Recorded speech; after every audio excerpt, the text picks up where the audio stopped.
अखण्डमण्डलाकारं व्याप्तं येन चराचरं तत्पदं दर्शितं येन तस्मै श्रीगुरवे नमः।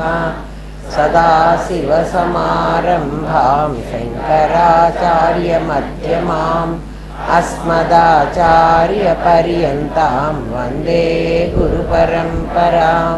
गुरुब्रह्मा गुरुर्विष्णु गुरुदेवो महेश्वरः गुरुसाक्षात् परब्रह्मा तस्मै श्रीगुरवे नमः।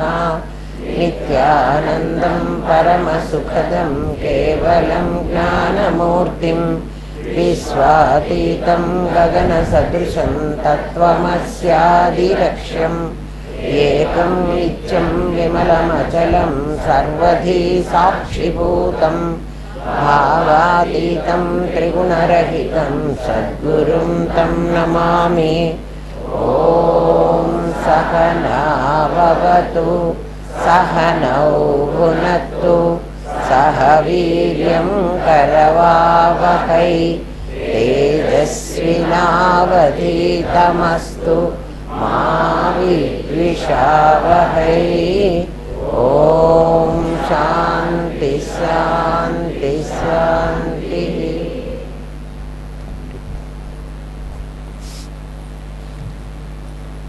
నిన్న ఇవాళ చెప్పే పాఠం చాలా వరకు స్వానుభవం, ఎవడికి వాడు అనుభవించవలసినది. మీకు ఎంత అర్థమవుతోందో, నేను ఎంత మీకు అర్థమయ్యేట్టు చెప్పగలుగుతున్నానో నాకే తెలియదు. నాకు తెలిసింది చెప్తున్నాను. మీకు అర్థం కాకపోతే 10 సార్లు అడిగితే 100 సార్లు అడిగినా చెప్తాను, నేను విసుక్కోను. కానీ దీన్ని చాలా శ్రద్ధగా పాఠంలాగా వినకుండా మీకు మీరు అప్లై చేసుకోండి. అప్పుడు మాత్రమే ఇది అర్థం అవుతుంది. ఒకవేళ ఇప్పుడు అర్థం కాలేదనుకోండి, ఎప్పుడైనా సరే అట్లా అర్థం చేసుకోవాలి అనే దీన్ని వినండి, అప్పుడు మీకు అర్థమవుతుంది. ఇంతే కదా, ఇది మాకే తెలుసు కదా అంటే మాత్రం అది ఇంతే కదా కాదు. పొరపాటుగా కూడా ఇంతే కదా, ఇది మాకు వచ్చిందే కదా అని అనుకోవాకండి. పంచకోశాలు మాకు తెలుసు, పంచభూతాలు మాకు తెలుసు, ఓ మాకు ఎప్పుడో పంచీకృత పంచమహాభూతాలు తెలుసు, రకరకాల మాటలు. ఎందుకంటే అహం ఎన్ని రకాలుగా మాట్లాడుతుందో నాకు తెలుసు.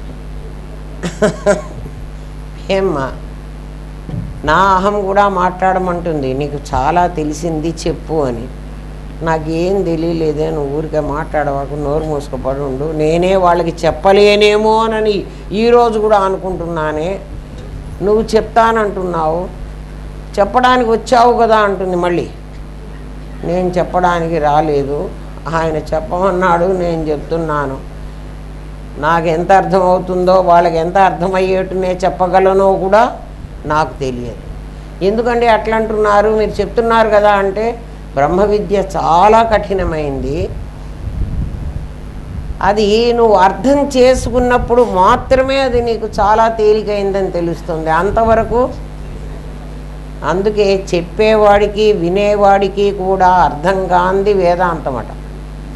చెప్పేవాడికి అర్థం కాదు, వినేవాడికి అర్థం కాదు. చెప్పేవాడికి అర్థమవుతూ వినేవాడికి అర్థం కాంది వ్యవహారం అట. లాయర్ ఏదో రూల్స్ అంతా చెప్తూ ఉంటాడు మనకి, వాడు చెప్తాడు కానీ మనకు అర్థం కాదు కదా, అది వ్యవహారం అంట. చెప్పేవాడికి వినేవాడికి అర్థం కాంది వేదాంతం అట. చెప్పేవాడికి వినేవాడికి కూడా వేరువేరుగా అర్థాలు అవుతున్నది వ్యవహారం అట. లౌకిక వ్యవహారాలు వ్యాపారస్తుడికి ఎట్టా ఉంటుంది అంటే వాడి వస్తువు ఎక్కువ డబ్బుకు అమ్ముడు పోవాలి అని ఉంటుంది, ఎంతో కొంత. కొనేవాడికి ఎట్లా ఉంటుందంటే కొంచెమైనా తక్కువ. అంటే ఇద్దరికీ వేరు భావాలు ఉన్నాయి, అది వ్యవహారం. వేదాంతము ఏమ్మా వ్యవహారం, ఇంకోటి ఏమిట్రా అట్లా లౌకికం, ఇట్లా వేరువేరుగా ఉంటాయట. ఇద్దరు మనుషులు ఉంటేనే చెప్పడం అనేటువంటిది జరుగుతుంది. ఆ చెప్పేవాడు ఒకడు తనకు తెలిసిన విషయాన్ని చెబుతాడు, ఒకడు తనకు తెలియని విషయాన్ని ఊహించి చెప్తాడు. వేదాంతం అట్లా ఒప్పుకోదు. నీకు తెలిసిన విషయమే అయి ఉండొచ్చు, కానీ శాస్త్రం ప్రమాణం స్కేల్, అంగడివాడి దగ్గర ఇంత చింతపండు ఉంది, కొనుక్కునేవాడికి చింతపండు కావాలి, కానీ త్రాసు పెట్టి తుయ్యకుండా గనక చింతపండు నేను వాడికి ఇస్తే, ఎక్కువ ఇస్తే నేను నష్టపోతా, తక్కువ ఇస్తే వాడు నష్టపోతాడు. అందుకని బ్రహ్మ విద్య ఎప్పుడు కూడా శాస్త్రం ప్రమాణం త్రాసు దాంట్లో పెట్టే చెప్పాలి. దాంట్లో పెడితే అది ఏం చెప్పిందంటే దర్పణే ముఖదర్శనవత్ చెప్పా కదా మొట్టమొదటే మీకు.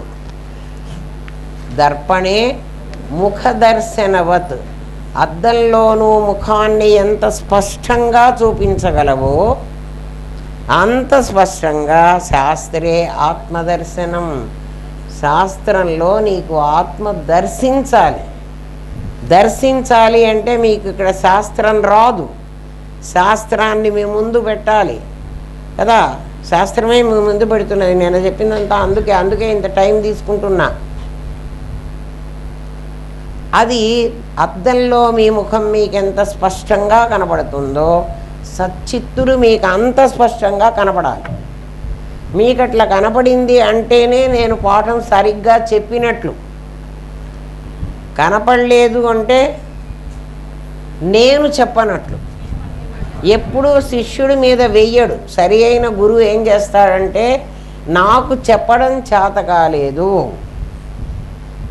కోర్టులో లాయర్ కూడా ఏమంటాడంటే జడ్జి గారి దగ్గర మీకు అర్థం కాలేదు అని అనడు, మీకు అర్థమయ్యేట్టు నేను చెప్పలేకపోయినాను అంటాడు. తెలిసిందా? మీకు అర్థమయ్యేట్టు నేను చెప్పలేకపోయినాను, అది నా తప్పు. నేను ఇంకా నేర్చుకుని మీకు అర్థమయ్యేట్టు చెప్పడానికి రావాలి. దేన్ని ప్రమాణం చేసుకోవాలి నేను? శాస్త్రం. శాస్త్రము నీ అనుభవము. నీకు అనుభవం నీకు ఇక్కడే రావాలి. ప్రబోధ సమయం ఏమ్మా నిన్న ఎంతవరకు మనం చెప్పుకున్నామంటే ప్రతి వస్తువులో ఒక సత్పదార్థమే ఉంది. ఆ సత్పదార్థమే అపంచీకృత పంచమహాభూతాలుగా కనపడింది. అట్లెట్లా కనపడిందండి అని మీరు అడిగితే, నిన్న గురువుగారు మీకు నేను నా కర్చీఫ్ చూపించి ఇక్కడి వరకు ఇది ఇది ఇట్లా సగం దీని రంగు ఉంటుంది అని చెప్తుంటే అంత కష్టం ఎందుకు, ఆ రెయిన్బో చెప్పచ్చు కదా అన్నారు రాత్రి గురువుగారు. గురుదేవా నేను చాలా పొరపాటు పడ్డాను. మీరు రోజు కూర్చొని పాఠం వింటున్నారని నాకు కూడా తెలుసు. డిఈఓ గారిని ఇక్కడ కూర్చోబెట్టి నేను ఇప్పుడు పాఠం చెబుతున్నా. ఏమాత్రం తప్పు చెప్పినా మీరు పట్టుకోకపోయినా ఆయన పట్టుకుంటాడు. మీరు రెయిన్బోలో చూసినట్టయితే ఒక కలర్ అయిపోయి ఇంకో కలర్ రాదు, ఆ కలర్లో కలుస్తూ ఇంకోటి వస్తుంది కదా. చూడండి, అట్లా పంచభూతాలు అపంచీకృతమైన పంచభూతాలు కలిసాయి. ఇప్పుడు మీ అనుభవానికి వచ్చిందా? ఒక సత్తు, ఒక సూర్యకిరణం తెల్లగా ఉంటుంది, అవునా కదా. అది 7 రంగులుగా నీకు కనపడుతోంది. నిజంగా 7 రంగులు కాదు అది, మరి 7 రంగులు కనపడుతున్నాయి. ఒక పదార్థం ఉన్నట్టుగా కాకుండా వేరుగా కనపడుతుంటే దాన్ని మాయ అనాలి. అట్లా కనపడిన పదార్థాన్ని మిథ్య అనాలి, అంతే కదా. ఒక పదార్థం ఉన్నట్టుగా మళ్ళీ చెప్తున్నా మీకు, ఉన్నట్టుగా కాకుండా వేరుగా కనపడితే కదా దాన్ని మాయ అనాలి. ఏం మాయ చేస్తున్నావురా అంటే ఏమిటి? వేరుగా కనిపిస్తున్నావు, నాకు వేరుగా చెప్తున్నావు కదా. అట్లా కనపడింది దానికి పర్మనెన్సీ లేదు కదా, అటువంటి దాన్ని మిథ్య అంటున్నాం కదా. అర్థమవుతోంది కదా. సూర్యకిరణం 7 రంగులుగా కనపడ్డట్టు గురువుగారు రాత్రి చెప్పారు నాకు. ఆ మాట చెప్తే సరిపోయేది కదా. నువ్వేదో కర్చీఫ్లు చూపించి వాళ్ళకి ఊహించుకోవడానికి కష్టమయ్యేట్టుగా చేసి చెప్పడం, దాన్ని బట్టి నాకు చాలాసార్లు అట్లాంటి అనుభవం ఉంది. గురువుగారు నా పాఠం వింటూ ఉంటారు, ఊరికే బొమ్మ పెట్టారనుకుంటున్నారు. అక్కడ బొమ్మ కాదు, అక్కడ సచ్చిత్తులే కదా. అందులో ఏం పోయింది? నా గురువు అనే జీవభావమే పోయింది. అక్కడ సచ్చిత్తులు ఉన్నాయి. మాట్లాడుతున్నాయి కదా, మీకు చెప్తున్నా కదా, ఏ రోజు కాదు మీతో కూడా మాట్లాడతారు గురువుగారు. అయితే ఆయనతో కనెక్షన్ పెట్టుకోవాలి మీరు. ఆ లింక్ పెట్టుకున్నారంటే అందరితో మాట్లాడతాడు. ఎందుకంటే ఆయన కడ్డీ కదా, పూస కాదు కదా, కడ్డీతో కనెక్షన్ పెట్టుకోండి. అపంచీకృత పంచమహాభూతాలుగా అది అయింది ఎవరు? ఆ సత్తు. అక్కడి నుంచి ఆ సత్తు సామాన్యమై మళ్ళీ అది విశేషంగా మారినప్పుడు పంచీకృత పంచమహాభూతాలుగా అయింది. నిన్న చెప్పుకున్న పాఠం మళ్ళీ ఒకసారి మీ మళ్ళీ అర్థం అవ్వడం కోసం మర్చిపోయినారేమో. 24 గంటలైతే ఈ లోపల 2 సార్లు టిఫిన్ తిన్నాం, 2 సార్లు భోజనం చేసాం, 2 సార్లు కాఫీ తాగాం. అదంత లోపలికి ఎప్పుడో పోయి ఉంటుంది. మళ్ళీ దాన్ని ఇప్పుడు బయటికి లాక్కు రావాలి కదా, అది కదా. సరే, పంచీకృత పంచమహాభూతాలు సామాన్యమైతే మళ్ళీ విశేషం వచ్చింది పాంచభౌతికమైన నా శరీరం. ఇది మరీ చిత్రం. అక్కడ ఒక్క సూర్యకిరణం 7గా కనిపిస్తే ఇక్కడ 5 భూతాలు కలిసి 1గా కనిపిస్తున్నాయి. 5 భూతాల్లాగా కూడా కనిపించటం లేదు కదా. నాలో పృథ్వీని చూపించండి. నలిస్తే మట్టి వచ్చింది కదా అండి, అది పృథ్వీ. మట్టి అయితే మట్టి కుప్పలాగా కనిపించాలి, చర్మంలాగా ఎందుకు కనిపిస్తోంది నాకు? అసలు పైగా చర్మం కూడా కాదు, ముక్కు. పృథ్వీ నుంచి వచ్చింది ముక్కుట. ముక్కుకి నేలకి సంబంధం ఉందా? మట్టి పెళ్ళల్లాగా ఉన్నాయా? నాకేమన్నా ఇట్లా మట్టి, మనం సిమెంట్ అతకబెట్టినట్టు మట్టి ఏమన్నా అతకబెట్టారా? ఆకాశం చెవిట. మీరు చెప్తే మేము నమ్మాలా అనొచ్చు. వద్దొద్దు, మీరే ఆలోచించుకొని నమ్ముకోండి అంటాడు శాస్త్రకారుడు. మన్నే ఆలోచించమంటాడు. ఎందుకంటే మీకు అదే డీకోడ్ చేయటం అంటే ఇది. పృథ్వీ నీకు ముక్కుగా ఉంది, జలం నీకు 4గా ఉంది అంటే ఇదేంట్రా, ఎట్లా ఉంటుంది? జలం 4గా ఉండడం ఏమిటి, అగ్ని కళ్ళుగా ఉండడం ఏమిటి అని మనకు అనిపిస్తుంది కదా. డీకోడ్ చేసినప్పుడు పృథ్వీకి శబ్దస్పర్శ రూప రసగంధాలనే 5 తన్మాత్రల్లో గంధ తన్మాత్ర పృథ్వీది. ఆ గంధ తన్మాత్ర నీ ముక్కు మాత్రమే గ్రహించగలదు. అందుకని ముక్కు పృథ్వీ అంటున్నాం. ఇప్పుడు అర్థమైందా?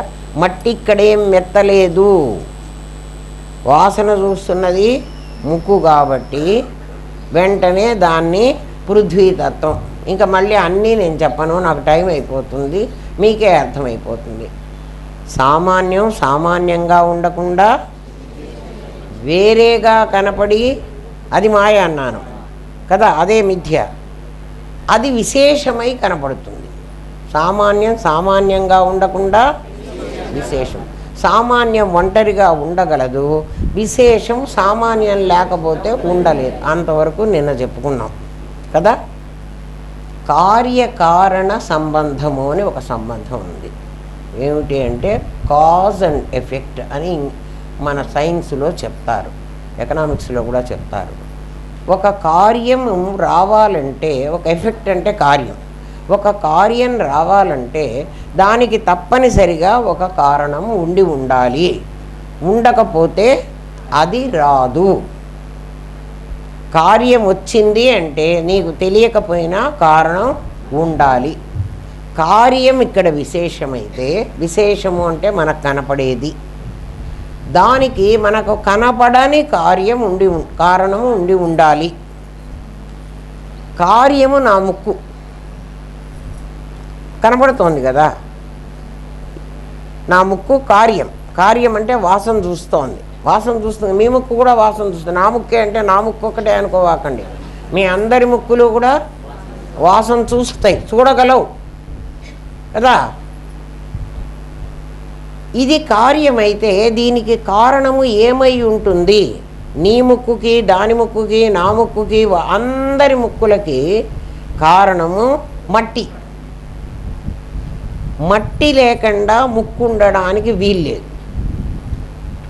ఏమ్మా, ముక్కు ఉన్నా ఉండకపోయినా మట్టి ఉంటుంది.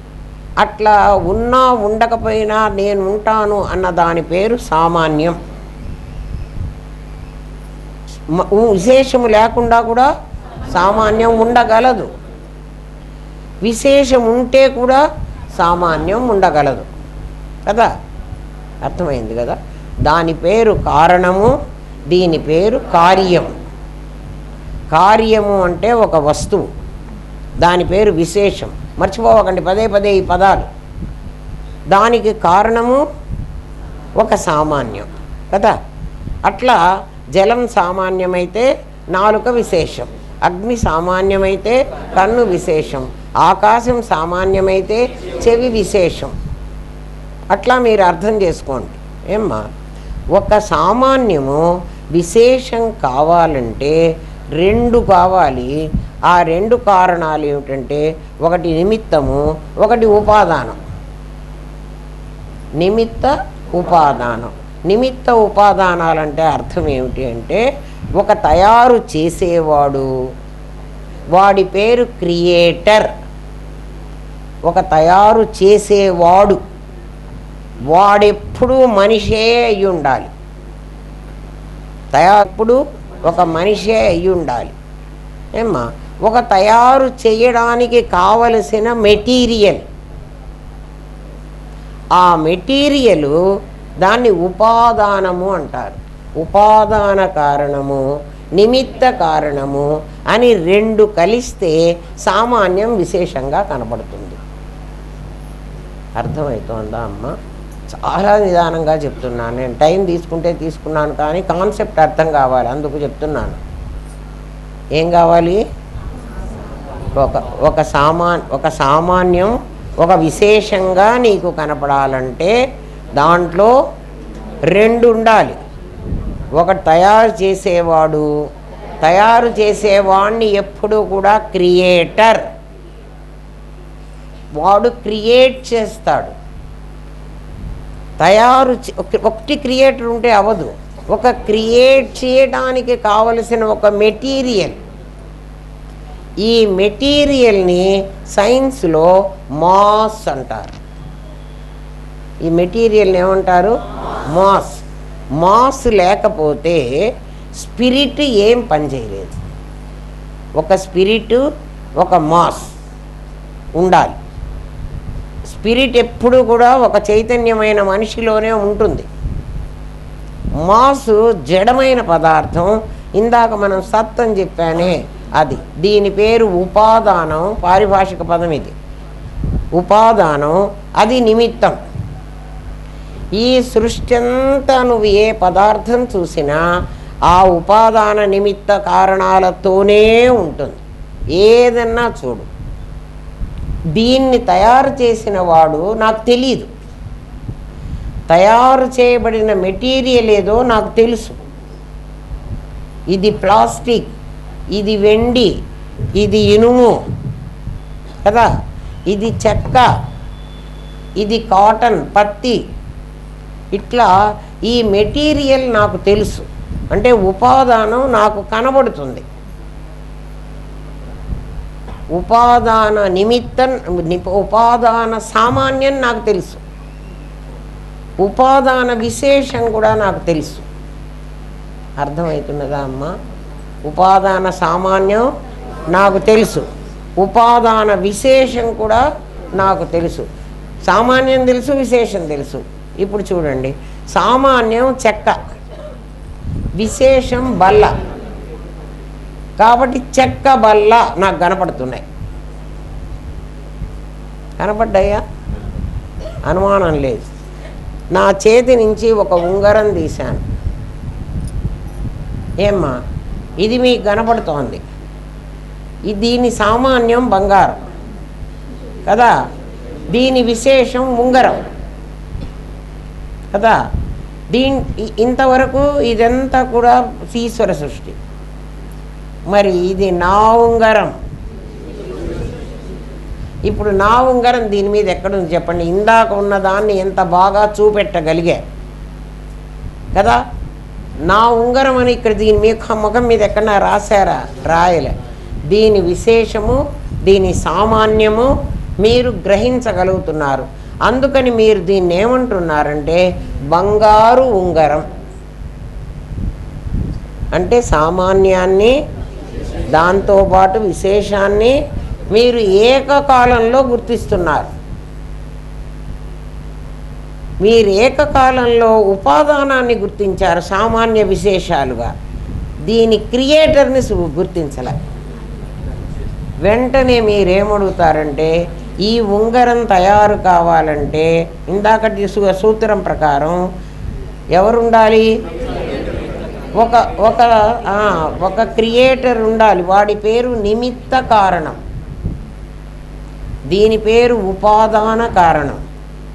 ఏమ్మా, ఒక నిమిత్త కారణం, ఒక ఉపాదాన కారణం రెండూ కలిస్తేనే సామాన్యం విశేషంగా అవుతుంది, లేకపోతే కాదు. ఈ సృష్టిలో మీరు ఏ వస్తువునైనా చూడండి, అవన్నిట్లో సృష్టించేవాడు, సృష్టింపబడేది అనే రెండు ఉంటాయి. రెండు ఉండి, ఇది కాన్సెప్ట్ అమ్మా, రెండు ఉండి, రెండంటే నిమిత్త ఉపాదానాలు రెండుండి ఏ వస్తువు తయారవుతుందో అదంతా కూడా ఈ జగత్తులో సృష్టి అని పేరు. దానికి సృష్టికి ఏముండాలి? ఒక సృష్టించేవాడు, ఒక సృష్టింపబడేది కదా. అట్లా రెండు ఉండాలి. కానీ ఒక్క మనిషికి మాత్రం అభిన్న నిమిత్త ఉపాదాన కారణం అన్నారు. అభిన్న నిమిత్త ఉపాదాన కారణం. వీడికి క్రియేటరు క్రియేషను ఉండదు, రెండు వాడే అవ్వాలి. ఇందాక సృష్టించబడ్డ దానిలో కొంచెం కష్టమైందే కానీ కాస్త మనసు ఇక్కడే పెట్టి మీరు ఇది వినాలి, అర్థం చేసుకోవాలి అని ఉంటే అర్థం అవుతుందమ్మా. సృష్టింపబడ్డ వాటన్నిటికీ నిమిత్త ఉపాదాన కారణాలు వేరువేరుగా ఉంటాయి కదా. నిమిత్త కారణం ఈ వస్తువులోకి రాక్కర్లేదు.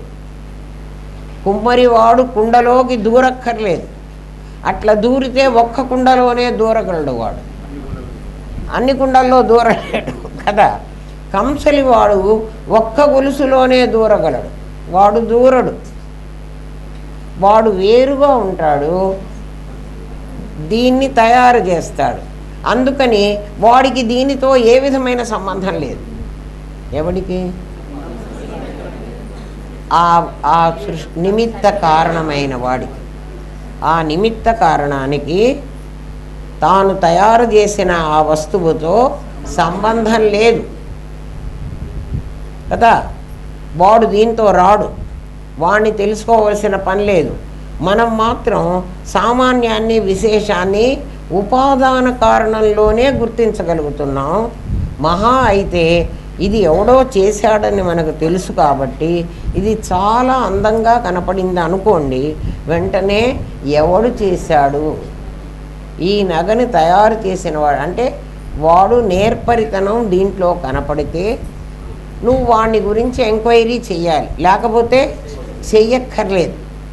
కానీ ఒకడు ఉన్నాడు, ఉండకపోతే వస్తువు తయారు కాదు. కాబట్టి నిమిత్త కారణం ఒకడు ఉండాలి. ఎక్కడ? సృష్టిలో నువ్వు ఏ వస్తువును చూసినా. అంతవరకు ఒప్పుకున్నారు కదా. నిన్ను తయారు చేయటానికి మాత్రం, నన్ను తయారు చేయటానికి, ఎందుకంటే నాకు ఒక నకిలీ నేను, ఒక ఒరిజినల్ నేను నా దగ్గర ఇద్దరున్నారు. నకిలీ నేనేమవుతాడు? నీవు, వాడు, అట్లా ఏదో ఒక శానా అవుతూ ఉంటాడు వాడు కదా. ఇప్పుడు నా దగ్గరికి వచ్చేప్పుడు ఇందా నుంచి నేను చెక్క బల్లకి, బంగారు ఉంగరానికి, వెండి ప్లేటుకు మీకు అన్ని నిమిత్త ఉపాదానాలు చెప్పేశాను. మీరు కూడా ఉపాదానం రెండింటినీ, సామాన్యాన్ని విశేషాన్ని వెంటనే కనుక్కోగలిగారు కదా. అది సిమెంట్ స్తంభం కదా. ఇది పేపర్ చాలా పేపర్ల సమూహంతో చేసిన ఒక పుస్తకం కదా. దీన్ని ఎవడు చేశాడో నాకు అక్కర్లే. అంటే ఒక వస్తువు సామాన్యాన్ని విశేషాన్ని అట్ ఏ టైం కనుక్కుంటున్నాం. దీనికి ఒక క్రియేటర్ ఉన్నాడని మనమందరం నమ్ముతున్నాం కదా. దేవుడు లేడు అనేవాడు కూడా నమ్ముతాడు. ఎందుకని? క్రియేటర్ లేకపోతే క్రియేషన్ ఉండడానికి అవకాశమే లేదు. వాడెవడో నాకు తెలియకపోవచ్చు, కానీ ఒకడు తప్పకుండా ఉండి ఉండాలి. ఇంకా నా దగ్గరికి వచ్చేటప్పటికి అభిన్న నిమిత్త ఉపాదాన కారణుణ్ణి అన్నాడు. అంటే నాకు వేరే క్రియేటర్ ఉండడు, నేనే క్రియేషన్ని, నేనే క్రియేటర్ని. అంటే నా దగ్గరికి వచ్చేటప్పటికి చూడండి, మీరు చెక్క తలుపు, పట్టు చీర, వెండి చెంబు, ఇత్తడి గుంచెంబు, మట్టి కుండ అని అంటారు, కానీ మరి దీనికి కూడా సామాన్యాన్ని విశేషాన్ని నాకు చెప్పండి. చెప్పలేవు. మరి అన్నిటికీ చెప్తున్నావే. గాజు గ్లాసు, ఏమ్మా steel glass, plastic glass, use and throw glass. నా దగ్గరికి వచ్చేటప్పటికి క్రియేటరు క్రియేషను ఇద్దరూ కలిసి ఒకడే కావాలి. దాన్ని శాస్త్రం ఏమని చెప్తుందంటే అభిన్న నిమిత్త ఉపాదాన కారణం. అంటే దీనికి నిమిత్త కారణము, ఉపాదాన కారణము, రెండు కారణాలు ఉండవు. ఉండకుండా ఏముంటుంది అంటే ఒకడే, వాడే తయారు చేసుకున్నవాడు, వాడి దగ్గరే మెటీరియల్ ఉండాలి. అర్థమైందా? అందుకని గాజు గ్లాస్ అన్నట్టుగా వీడిని పంచభూతాలతో ఉన్న నేను జీవుణ్ణి అంటానికి వీల్లేదు. పంచభూతాలు వీడి మెటీరియల్, వీడు ఇంకోడెవడో, దీన్ని సృష్టించుకున్నవాడు వీడే, వాడిది మెటీరియల్ కూడా వాడిదే. నేను తయారు చేసుకున్న బొమ్మను నేనే పగలగొట్టుకుంటే మీకేమిటి నష్టం? బొమ్మ నేనే తయారు చేశాను, పగలగొట్టుకుంది కూడా నేనే. నేను తయారు చేసుకోవడానికి నాకు 9 నెలల కాలం పట్టింది కదా. మా అమ్మ కడుపులో నన్ను నేను తయారు చేసుకున్నాను. ఎవ్వరు నన్ను తయారు చేయలే. నేనే జన్మకి రావాలి అని ఒక వాసన పెట్టుకుని, ఆ వాసనతో మా నాన్న కడుపులో ఒక ఇచ్ఛ కలిగించా. మా నాన్నకు ఇచ్ఛ కలగకపోతే మా అమ్మ దగ్గరికే వెళ్ళడు. వెళ్ళకపోతే నేను ఇంత శరీరాన్ని పెట్టుకొని పుట్టాను. ఈ శరీరాన్ని తయారు చేయటానికి మా నాన్న శరీరంలోంచి శుక్రం అనేటువంటి ఒక పదార్థం, అది ఎక్కడి నుంచి వచ్చింది అంటే మా నాన్న తిన్న ఆహారంలో సప్తవిధ ధాతువులు అని ధాతువులు ఉంటాయి. మనం తిన్న ఆహారం ఏదన్నా తిను, గడ్డి, గాదం, పిజ్జా, బర్గర్, ఏమన్నా తిను, నీ ఇష్టం. అన్నీ కూడా అది గ్లూకోజ్గా కన్వర్ట్ అవుతుంది. మనం తిన్న ఆహారం అంతా గ్లూకోజ్గా మారుతుంది మన శరీరంలో. అందులో ఒక్కొక్క పదార్థంగా తయారై 7 ధాతువులు వస్తాయి. అందులో 1, 2, 3, 4, 5, 6, 7వది శుక్రం. ఆ శుక్రం అనేది మా తండ్రి తిన్న ఆహారంలో వచ్చిన ఒక ఎంజైమ్ అనండి, మరి దాన్ని మెడికల్ టెర్మినాలజీలో ఏం చెప్తారో నాకు తెలీదు. ఆ శుక్రము మా అమ్మకి ఇచ్చేశాడు. మా అమ్మ శరీరంలో నుంచి మళ్ళీ సప్తవిధ ధాతువులను నేను లాక్కున్నా. ఒక్కొక్కటి ఆమెకి తెలియకుండా నేను లాక్కొని నా బొమ్మని నేను తయారు చేసుకున్నా. కాబట్టి నేను ఈ శరీరం అభిన్న నిమిత్త ఉపాదాన కారణం. దీనికి నిమిత్తము నేనే, దీనికి ఉపాదానము నేనే. ఉపాదానం నేనేనట్లా అండి? మా అమ్మ దగ్గర నుంచి నేనే తీసుకున్నానని మీరే అన్నారు కదా. అప్పుడు మా అమ్మ కదా ఉపాదానం కావాలి, మీ అమ్మ ఉపాదానం కాదు.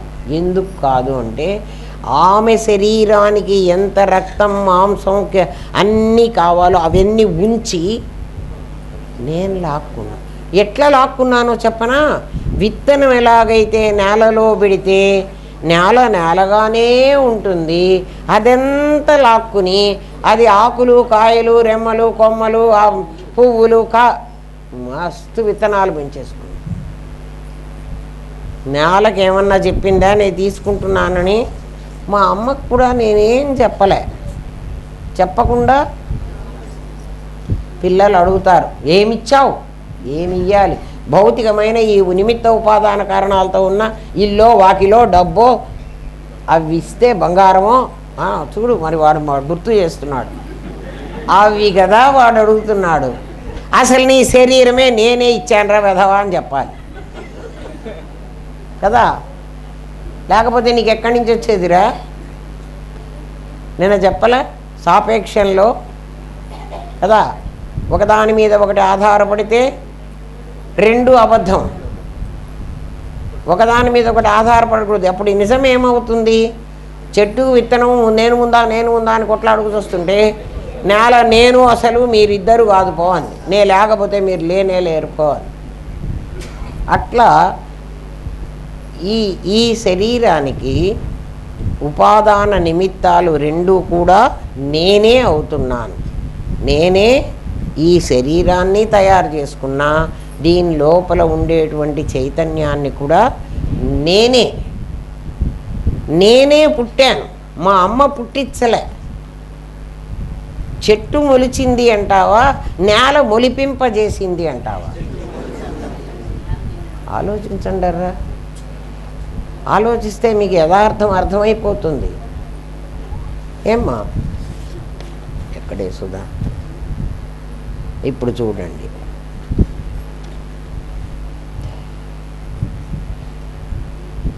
ఈ ప్రపంచంలో ఏ వస్తువు తయారవ్వాలన్నా ఒక పదార్థం ఉండాలి, దాన్ని తయారు చేసేవాడు ఉండాలి.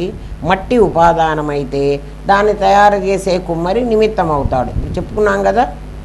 కుండ దాని విశేషం అవుతుంది. బంగారం సామాన్యమైతే ఉపాదానమైతే కంసలి నిమిత్తం అవుతాడు.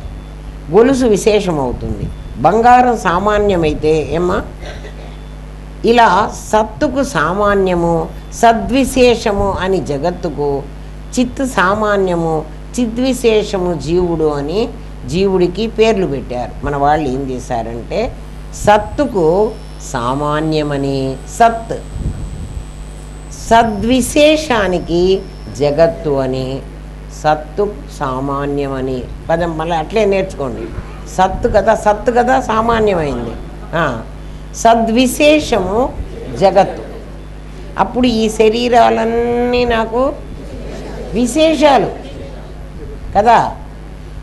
సామాన్యం ఉన్నదున్నట్టుగా కాకుండా వేరేగా కనబడితే దాని పేరు మాయా. అప్పుడు మన శరీరాలన్నీ మాయా కనపడుతున్నాయి కదా. సత్తు సామాన్యం, సత్తు సత్తుగా కనపడకుండా, అసలు సత్తు సత్తుగా కనపడకుండా అక్కడే అపంచీకృతమైంది, మళ్ళీ పంచీకృతమైంది, మళ్ళీ పాంచభౌతికమైంది కదా. తయారు చేసేవాడు ఎవడు లేడు, నేనే తయారైపోతున్నా. చిత్ సామాన్యము చిద్విశేషము అని ఇంకా రెండు ఉన్నాయి. ఇది సత్సామాన్యం సద్విశేషం. జాగ్రత్తగా గమనించండి. నీకు కనపడుతున్న ఈ శరీరాలన్నీ సద్విశేషాలు. దీనికి సత్సామాన్యం మనకు తెలుసు. అదిగో ఇది కనపడుతోంది, ఇది వెండి కనపడుతోంది, ప్లేటు కనపడుతోంది. ఇక్కడ అట్లా కనపడటల్లా, ప్లేట్లే కనపడుతున్నాయి, వెండి కనపడటల్లా. వెండి మనం ఊహించుకోవాల్సి వస్తుంది. వెండి అంటే ఇక్కడ ఏమిటి? సత్తు. అర్థమవుతుంది కదరా? మనం ఊహించుకోవాల్సి వస్తుంది. ఎందుకంటే మనకు శాస్త్రం చదువుకున్నాం కాబట్టి. ఇప్పుడు అద్దంలో మీకు ముఖం ఎంత స్పష్టంగా కనబడుతోందో అట్లా మీకు సత్తు కనపడిందా కనపడలేదా? విశేషాన్ని చూస్తుంటే మీకు సామాన్యం కనపడింది కదా. ఏది ఇక్కడ సామాన్యం? పంచభూతాలు లేవు కదా, అయినా మీకు కనపడ్డాయి కదా. ఎట్లా కనపడ్డాయి? శాస్త్రం ప్రమాణం. నేను చెప్పా కాబట్టి కనపడకూడదు. శాస్త్రం ప్రమాణం. శాస్త్రం ఏం చెప్పింది? తస్మాదేతస్మాదాత్మనః ఆకాశ సంభూత అని చెప్పింది కదా.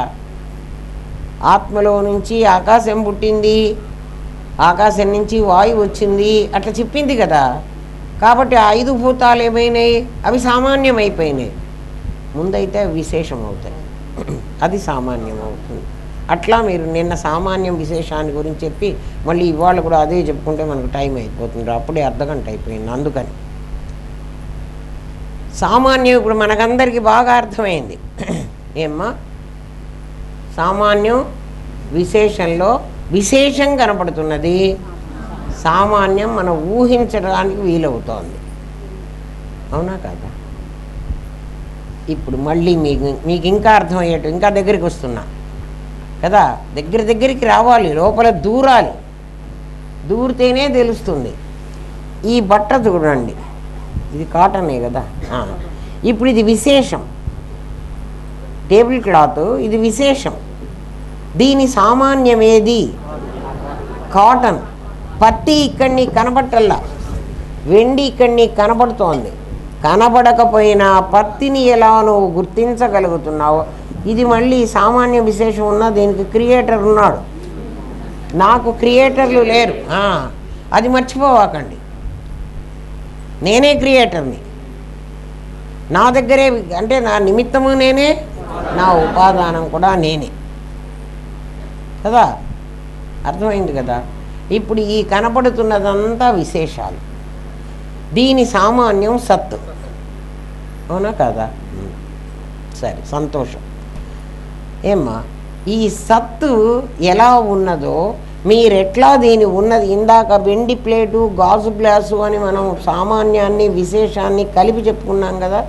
అట్లా ఇక్కడ ఏం చెప్తున్నామో మీరు గమనించారా? మీరు చెప్తున్నారు, మీకు తెలుస్తున్నది, శాస్త్రంలో ఊహిస్తున్నారు.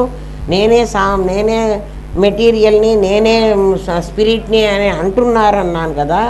ఇప్పుడు మీరు దాన్ని మీరు మాట్లాడుతున్నారు. ఎలా మాట్లాడుతున్నారంటే చూడండి, ఐ యామ్ అంటారు. ఐ అంటే సరిపోలే, యామ్ అంటే అర్థం ఏంటారా చెప్పండి? ఐ యామ్ అంటారు. ఐ యామ్ అంటే ఐనే. ఐ అయితే నేను. ఏ నేను? లోపల ఉన్న నేను, బ్యాక్గ్రౌండ్కి వెళ్ళిపోయిన నేను ఐ కదా. ఉన్నాను అని చెప్తున్నావు. ఉన్నాను అని ఎవరున్నారా చెప్పండి? సత్. సత్తుకే కదా ఉన్నాను అనే పేరు. మరి ఏమ్మా నువ్వు ఉన్నావా అని అడిగాను అనుకో, ఉన్నానంటావు కదా. నేను ఉన్నాను అని చెప్పడానికి నీకు ఎవడన్నా సర్టిఫై చేయాలా?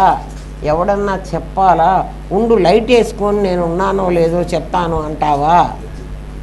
అంటే నువ్వు ఉన్నానని నీకెప్పుడూ తెలుసు. ఆ ఉండడాన్ని సత్ అని పేరు. ఈ ఉన్నదాన్ని విశేషమని పేరు. విశేషం అది సామాన్యం. సామాన్యం విశేషం తెలుస్తోంది కదా. అది కనపడదు, కానీ అది రోజు వాడుకలో ఉంది. ఎవ్వడు కూడా నేను లేను అన్న మాట మాట్లాడండి. వీలైతే దేవుడు లేడంటాడు, ఈజీగా అనొచ్చు. దేవుడు లేడండి, ఉంటే కనిపించడా? నేను లేను అని ఎవడన్నా చెప్పు. నీ కళ్ళు లేవా? నేను ఉన్నా కదా, కనపట్టలేదా అంటాడు. అంటే నేను ఉన్నాను. నేను అంటే సరిపోలే, మరి ఉన్నానని ఎందుకు అంటున్నావు? నువ్వు ఉన్నానంటమే నీ సత్తు. నేనున్నాను, ఐ యామ్ హియర్, ఇక్కడ అంటున్నాను. నేనున్నాను అని చెప్తున్నాను. నువ్వు ఉన్నావు అని ఎలా అంటున్నావో ఏమ్మా చాలా జాగ్రత్తగా వినాలి. ఇది వింటే మీకు ప్రపంచమంతా ఒకటిగా కనపడుతుంది, లేకపోతే కనపడదు. ప్రపంచాన్ని అంతా ఒకటిగా చేసుకుని చూడమంటే కదా, నువ్వు ఎట్లా చూడగలవు? ప్రపంచం ఒకటి ఎట్లా అవుతుంది? వాణ్ణి ఎట్లా కలుపుతావు? ఇద్దరిని వీడి స్టేటస్ వేరు, వాడి స్టేటస్ వేరు, వీడి రంగు వేరు, వాడి రంగు వేరు, వీడి అందం వేరు, వాడి అందం వేరు, వాడి పొడుగు వేరు, వీడి పొట్టి వేరు. అట్లా కలపడానికి రాదు. అందరినీ కలపాలంటే నీకు అందరిలో ఉన్న ఒక పదార్థం నీకు తెలియాలి. ఏమ్మా, ఆకాశం ఉన్నది, నేనున్నానని ఎట్లా చెప్తావో, ఆకాశం ఉన్నది, ఆకాశం విశేషం, ఉన్నది సామాన్యం. ఉన్నదాని పేరు ఏమని చెప్పుకున్నావు? సత్. అమ్మ బాగా ఉన్నా. వాయువు ఉన్నది, గాలి అస్సలు లేదురా, గాలి ఉందిరా. మరి గాలి లేదురా అని కూడా అంటున్నామే, మరి ఉంది అంటున్నావు, లేదంటున్నావు. ఆ లేదు ఏమిటంటే నాకు సఫిషియంట్ గాలి లేదు, నాకు ఎంత కావాలో అంత లేదు. అస్సలు గాలి లేదంటాం మనం. ఊరికే మాట అండి, అస్సలు గాలి లేదు. అస్సలు లేకపోతే నువ్వు చచ్చి ఊరుకుంటావు, నువ్వు బతకడానికే వీల్లేదు. అంటే అన్ని తప్పులు మాట్లాడతాం మనం. ఒక్క మాట కూడా సరిగ్గా మాట్లాడడం రాదు, మాట్లాడడానికి ప్రయత్నం కూడా చెయ్యం, ఏదొస్తే అంతే. కాదు ఉన్నది. మరి లేదు అంటే నా దగ్గర అస్సలు డబ్బులు లేవు, అస్సలు నిజంగా డబ్బులు లేవా? మరి లేదంటున్నావు. నువ్వు చాలా ఊహించుకున్నావు, నాకు అన్ని కోట్లు కావాలి, అవి లేవు. ఊహించుకున్నవే కదరా లేవనేది, తీసి పారేయచ్చు కదా. వినండి, ఆకాశం ఉన్నది, వాయువు ఉన్నది, తేజస్సు ఉన్నది, జలం ఉన్నది, పృథ్వీ ఉన్నది, ఓషధులు ఉన్నది అంటున్నావు కదా. అన్నప్పుడు ఉండటం అనేది అన్నిట్లో సమంగా ఉందా లేదా? ఆకాశం వేరుగా ఉండొచ్చు, వాయువు వేరుగా ఉండొచ్చు, ఇవన్నీ విశేషాలు. కానీ వీటిల్లో ఉన్న సామాన్యం మాత్రం ఒకటే ఉంది. ఆ ఉండడాన్ని నువ్వు ఎలా నీకు ఒక ఉదాహరణతో ఊహించుకుంది నీకు నిలబడదు. అది ఎట్లా ఊహించుకోవాలంటే, కుండ ఉంది, చట్టి ఉంది, బాణం ఉంది, మూకుడు ఉంది కదా. అన్నిట్లో ఏముంది? కుండ ఉపయోగం వేరు, బాణం ఉపయోగం వేరు, చట్టి ఉపయోగం వేరు, మూకుడు ఉపయోగం వేరు. ఉపయోగం వేరు, ఎందుకంటే అవి విశేషాలు. విశేషాలకు ఉపయోగాలు ఉంటాయి. గాజు చేతికే వేసుకోవాలి, ఉంగరం వేలికే పెట్టుకోవాలి, గొలుసు మెళ్ళోనే వేసుకోవాలి, బంగారం ఎక్కడైనా వేసుకోవచ్చు. అది కదా సింక్ అవుతోంది, లోపలికి దిగుతున్నది. అందుకని సమాధానం అట్లా వస్తోంది. నాకు చాలా సంతోషంగా ఉందమ్మా. ఉండడం ఎప్పుడూ సత్, ఎగ్జిస్టెన్స్ అంటారు దాన్ని. ఎగ్జిస్ట్ అవుతోంది, అది ఉంటున్నది, అది లేకుండా పోవడానికి వీల్లేదు. ఏమ్మా,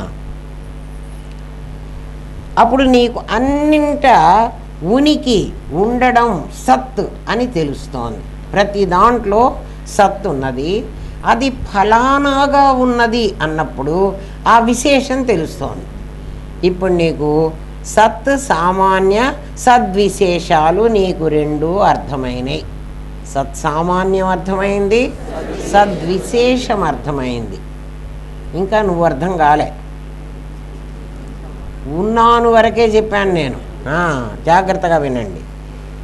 ఆ రెంటిని కలిపి పట్టుకొని చెక్క తలుపు, పట్టు చీర, బంగారు గాజు, మట్టి కుండ, వెండి గ్లాసు అని మనం మాట్లాడుతున్నాం.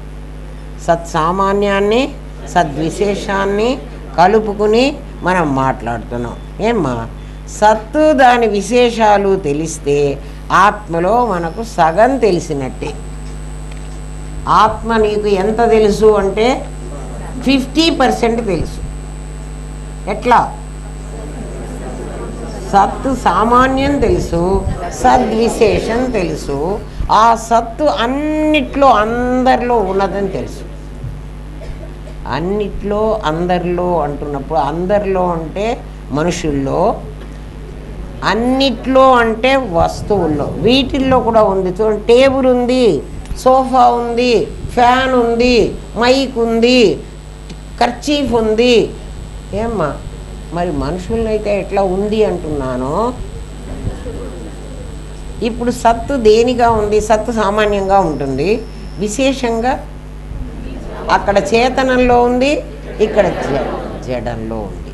కాబట్టి మనకు 50% ఆత్మ తెలిసిపోయింది, ఇంకా 50% తెలియాలి. ఈ 50%లో డౌట్ లేదు. సత్తు విశేషం తెలుసు. అమ్మ 1.5 రోజు పాఠం చెప్పుకుంటే అంతవరకు వచ్చాం. Very good. వాళ్ళు అన్నారట వేదంలో, ఏకం సత్, ఒక్క సత్తే ఉన్నది. కుండ, మూటుకుడు, బాణ, చట్టి అన్నిట్లో ఒక్క మట్టే ఉన్నది. అట్లా ఒకే ఒక మీ జడంలో చేతనంలో ఒకే సత్తు ఉన్నది. సత్తు 2, 3 కాలేదు. సత్తు వివర్తమైతే విశేషం. ఆ విశేషం నీలో ఉంది, నీలో. ఎందుకంటే బంగారం వివర్తమై, బంగారం సామాన్యం, గొలుసు విశేషం కదా. నా మెళ్ళో గొలుసులాగా ఉంటే ఆమె మెళ్ళో గొలుసు ఇంకో రకంగా ఉంది, ఈమె మెళ్ళో గొలుసు ఇంకో రకంగా ఉంది కదా. ఇవన్నీ వేరే వేరేగా ఉంటే ఆ విశేషాలన్నిట్లో ఉన్న బంగారం ఒకటే. నా గొలుసు ఒక్కటే బంగారం అండి, వాళ్ళవి కాదు అన్నా. ఎందుకంటే దీనిలాగా లేవు కాబట్టి అవి కాదు అన్నానా?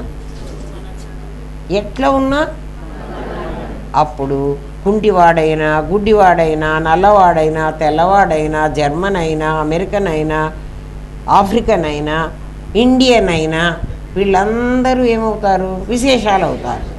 వాళ్ళందరిలో ఉన్న ఒక్క సత్తే ఉంటుంది. లేదండి వాళ్ళందరూ ఒకలాగా లేరు కదా. ఒకలాగా ఉండక్కర్లేదు, అందరిలో ఒక సత్తే ఉంది.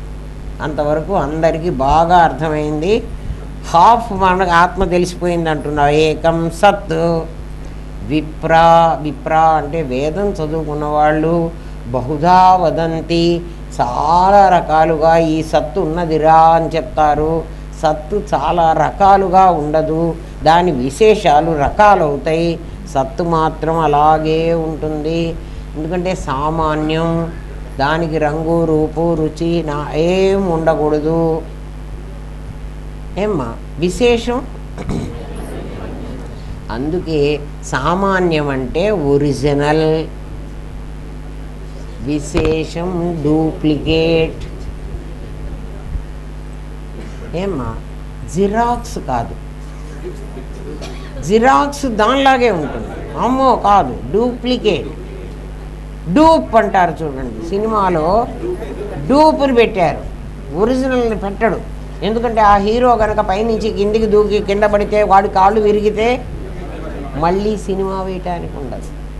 అందుకని వాడిలాంటి వాడిని ఒకడిని పెట్టి డూప్ పెట్టారు, డూప్లికేట్. అది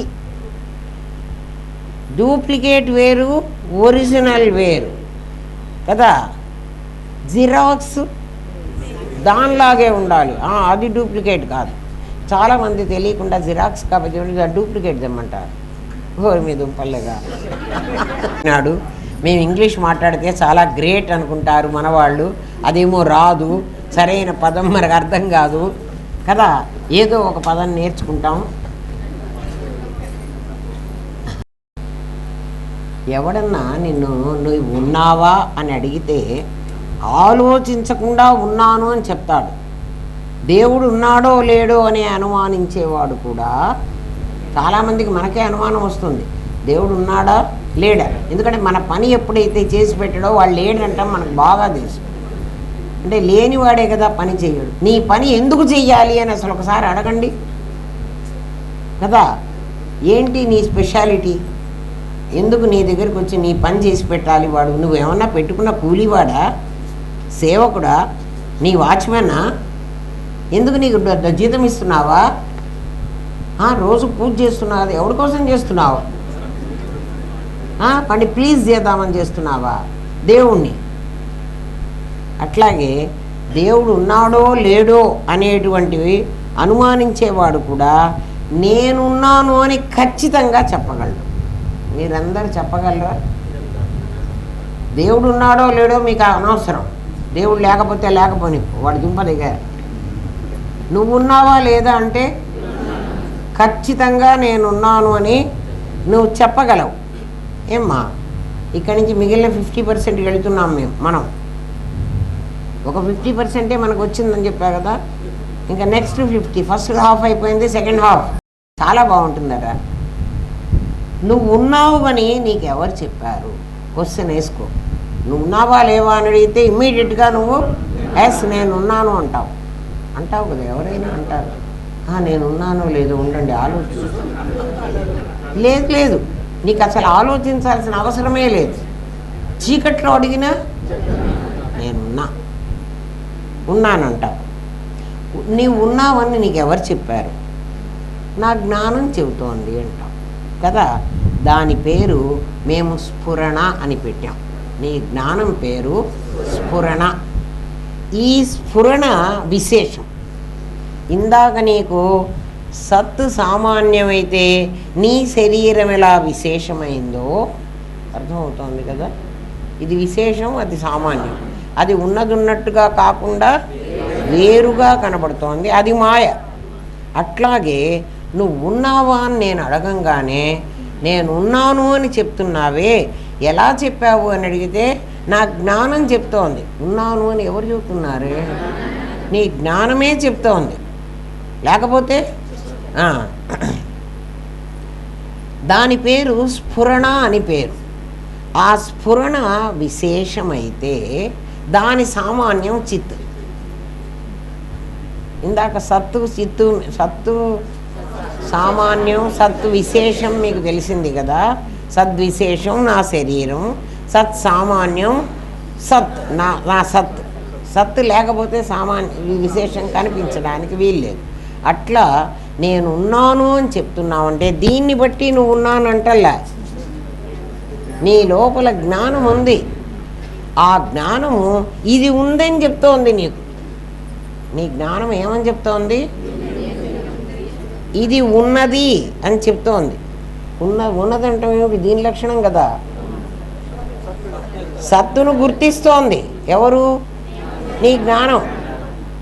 బాగా వినండరా, మళ్ళీ మర్చిపోవకండి. సగం తెలిసింది కదా నాకు, ఇంకా తెలియక్కర్లేదులే. 50% వచ్చింది, 50 మార్క్స్ వస్తే పాస్. ఆత్మ హాఫ్ తెలిసింది. వద్దు అట్లా చేసుకోవాకండి. జాగ్రత్తగా వినండి. దీని పేరు సత్ కదా. దీని అర్థం ఏమిటి? ఉన్నానంటాం. ఉన్నాను అనే కదా చెప్తోంది. దేహంగా ఉన్నాను, పిల్లిగా ఉన్నాను, కుక్కగా ఉన్నాను, పందిగా ఉన్నాను, కోతిగా ఉన్నానంటాం కావాలి నాకు. ఉన్నానంటాం సత్ సామాన్యం యొక్క విశేషం. అప్పుడు సద్విశేషం, సత్సామాన్యం. బాగా అర్థమవుతోంది కదా. ఇప్పుడు రండి, అట్లాగే ఉన్నాను అని నువ్వు ఎలా చెప్తున్నావు అని నేను అడిగితే నా జ్ఞానం ఉంది, నా జ్ఞానం ఇది ఉందని నాకు చెప్తోంది కదా.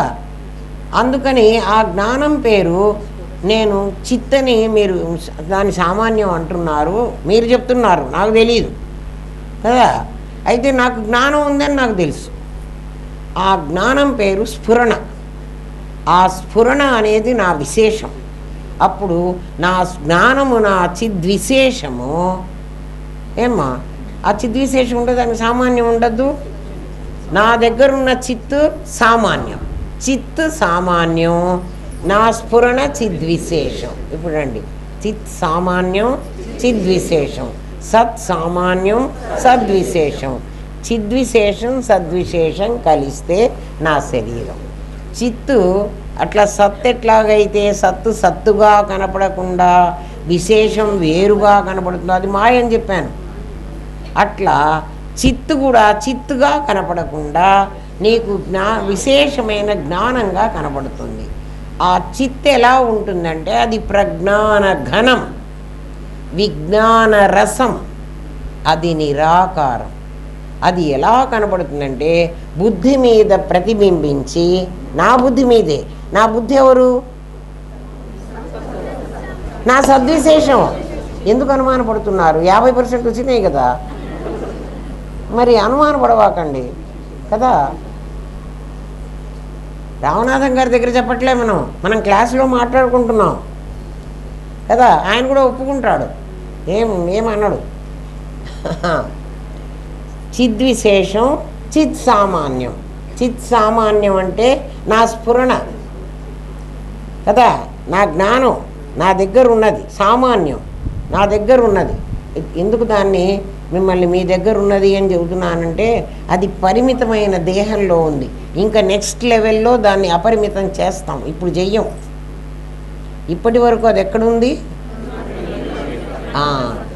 ఇప్పుడు రండి, అక్కడ సచ్చిత్తులు ఉంటే సత్తు అపంచీకృత పంచమహాభూతమైంది కదా, అది విశేషమైంది. మళ్ళీ పంచీకృతమైంది, అది విశేషమైంది. ఆ తర్వాత వివర్తమైంది, పాంచభౌతికమైంది. ఎన్ని స్టేజీలు దాటింది అది? స్టేజీలు దాటి అది ఉన్నట్టుగా కాకుండా వేరేగా కనిపిస్తోంది. అక్కడున్న చిత్తు ప్రజ్ఞాన ఘనం, సద్ఘన చిద్ఘన ఆనంద ఘనం అక్కడ ఉన్నది. ఆ ప్రజ్ఞాన ఘనమైంది నా శరీరంలోకి వచ్చేప్పటికి ప్రత్యేక ఆత్మ. నా శరీరంలోకి వచ్చేటప్పటికి, ఎందుకంటే ఈ స్టేజెస్ అది కూడా దాటింది. ఏమ్మా? ప్రత్యేక్ ఆత్మ. ప్రత్యేక్ అంటే లోపలికి దాక్కున్నటువంటి ఆత్మ, దాన్ని ప్రత్యేగాత్మ. బ్రెయిన్లోకి అట్లే దింపేసుకోండి ఆ పదాలు. ప్రత్యేక్ ఆత్మ, బ్యాక్గ్రౌండ్కు వెళ్ళిపోయిన ఆత్మ, అది సామాన్యం. ఇప్పటికీ అసలు పరమాత్మ బ్యాక్గ్రౌండ్ ఫోర్ ఫ్రంట్ అని వాడికి ఉండవు. ఎందుకని? అంతటా వాడే ఉంటే బ్యాక్గ్రౌండ్ గిట్టపోతాడు, ఫోర్ ఫ్రంట్ గిట్ట తెస్తాడు. తేవడానికి వీలు లేదు. అందుకని ఇక్కడ ఇక్కడ ఇక్కడ మీకు పొరపాటు పడకుండా నేను ముందే చెప్తున్నా మీకు ఆ సంగతి. పరమాత్మ పరమాత్మ ప్రత్యేగాత్మ ఎందుకైనాడు? ఏమ్మా? విశేషమైపోయి పరిమితమైన శరీరంలో చిక్కుకోబట్టి వాడు ప్రత్యేగాత్మ అయినాడు. ప్రత్యేగాత్మ నథింగ్ బట్ పరమాత్మ. బట్ పరమాత్మ ప్రత్యేగాత్మ కావాలంటే అది సామాన్యమై ఇది విశేషం కావాలి. ప్రత్యేగాత్మ ఎప్పుడైతే సామాన్యం అవుతాడో వీడు విశేషమైనాడు. ఇప్పుడు పరమాత్మ సామాన్యమైతే ప్రత్యేగాత్మ విశేషమైనాడు. ప్రత్యేగాత్మ సామాన్యమైతే, నేను చెప్పాను కదా, తండ్రి కొడుకు అయితే కొడుకు తండ్రి అయితే కొంచెం కన్ఫ్యూషన్గానే ఉంటుందరా. నేను చాలా క్లియర్గా చెప్తున్నాననే అనుకుంటున్నాను. మీకు అర్థం కాకపోతే ఇంకోసారి మళ్ళీ లెసన్ వినండి. అంతేగాని నాకు అర్థం కాలేదు అనుకుంటే గురుదేవ అర్థమే కాదు. జాగ్రత్తగా వినండి. ఎప్పుడైతే నా శరీరంలో ఉన్న ప్రత్యేగాత్మ పరమాత్మ అయినాడో, అంటే సామాన్యమైనాడో, వీడు సామాన్యమైతే వీడికి విశేషం నా జ్ఞానం, నా స్ఫురణ. నా స్ఫురణ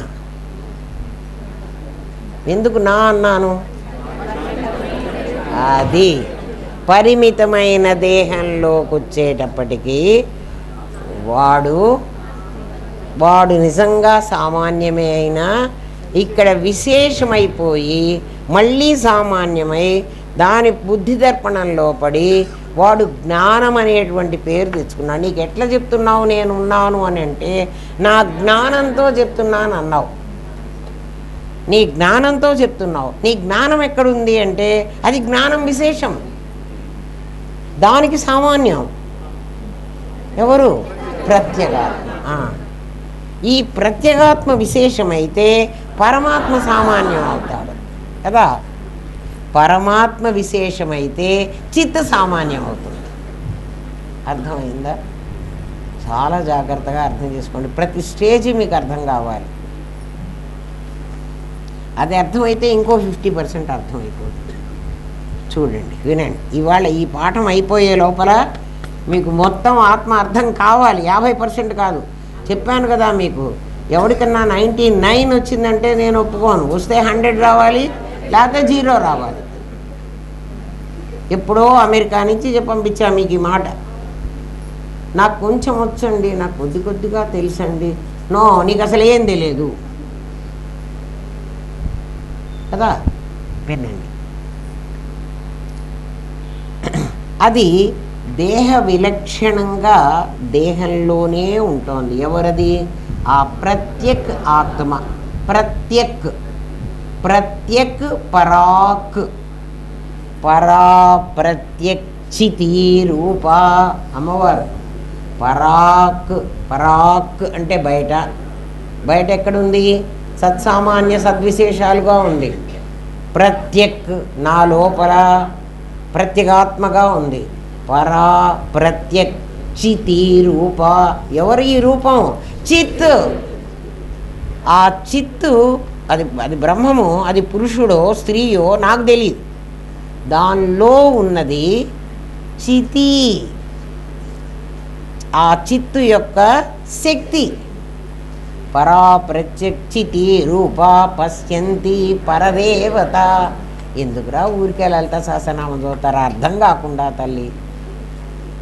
ఆ అమ్మను అర్థం చేసుకోండి. మీ లోపలే ఉంది, మీతో ఎన్ని మాట్లాడుతున్నది, ఎన్ని చేయిస్తున్నది. నన్ను బయటపెట్టి పూజ చేస్తారు ఎందుకర్రా అని అడుగుతోంది ఆమె. నీ లోపలున్నానే. పరమాత్మ చెప్తాడు, ఈశ్వర సర్వదేహానాం హృదయసే అర్జున తిష్టతి. నీ లోపల వచ్చి కూర్చుంటే నన్నే మీరు ఏదో గురువుగానో అమ్మగానో అనుకుంటున్నారనుకోండి. మీ ఇంటికి వచ్చి నేను మీ హాల్లో సోఫా మీద కూర్చున్నాను అనుకోండి. మీరు ఇంట్లో పనులు చేసుకుంటూ ఉంటారా? అన్నం వండుకుంటూ. ఏదో అది చిన్నప్పుడు ఏదో కథ చెప్పేవాళ్ళు. కాకి వచ్చి అడిగితే కాకమ్మ తలుపు తీయి అంటే మా ఆయనకు అన్నం పెడుతున్నాను తర్వాత తీస్తానందిట. మా పిల్లలు ఏడుస్తున్నారు వాళ్ళకి అన్నం పెడుతున్నాను తర్వాత చిన్నప్పుడు కథలు చెప్పేవాళ్ళు కదా. అట్లా పరమాత్మ వచ్చి మన లోపల కూర్చుంటే నేను నా మొగుడిని, నా పిల్లల్ని, నా ఇంటిని, నా డబ్బుని, నా బ్యాంక్ బ్యాలెన్సు, నా సర్టిఫికెట్లు ఇవన్నీ చూసుకుంటా. దేవుడా నువ్వు అట్లా కూర్చో. ఇంతవరకు మనం అదే చెబుతున్నాం. ఆలోచించండి. ఒక్కసారైనా వాడు ఉన్నాడని కావాలంటే వాడిని బయట పెట్టి ఒక పట్టణంలో పెట్టో లేకపోతే తిరుపతిలో ఒక రాయిలో పెట్టో కదా. వాడిని లోపల ఉన్నానో మొర్రో నువ్వు అర్థం చేసుకోరా. ఎవడన్నా తెలిసిన వాడి దగ్గరికి వెళ్ళారా, వాడు చెప్తాడరా నీకు అర్థమయ్యేటట్టు. ఏం చెప్పినా నాయన నాకు అవన్నీ వద్దు, ఆ రాయిని ముక్కిస్తాను.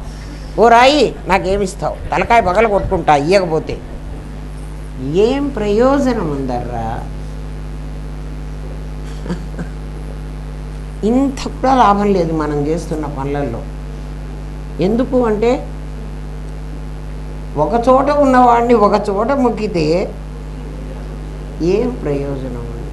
వాడు చెప్తున్నాడు నీ లోపల ఉన్నాడు, నీ దగ్గర నువ్వే ఉన్నాడని చెప్తున్నావు, మాట్లాడుతున్నావు, మళ్ళా లేడంటావు.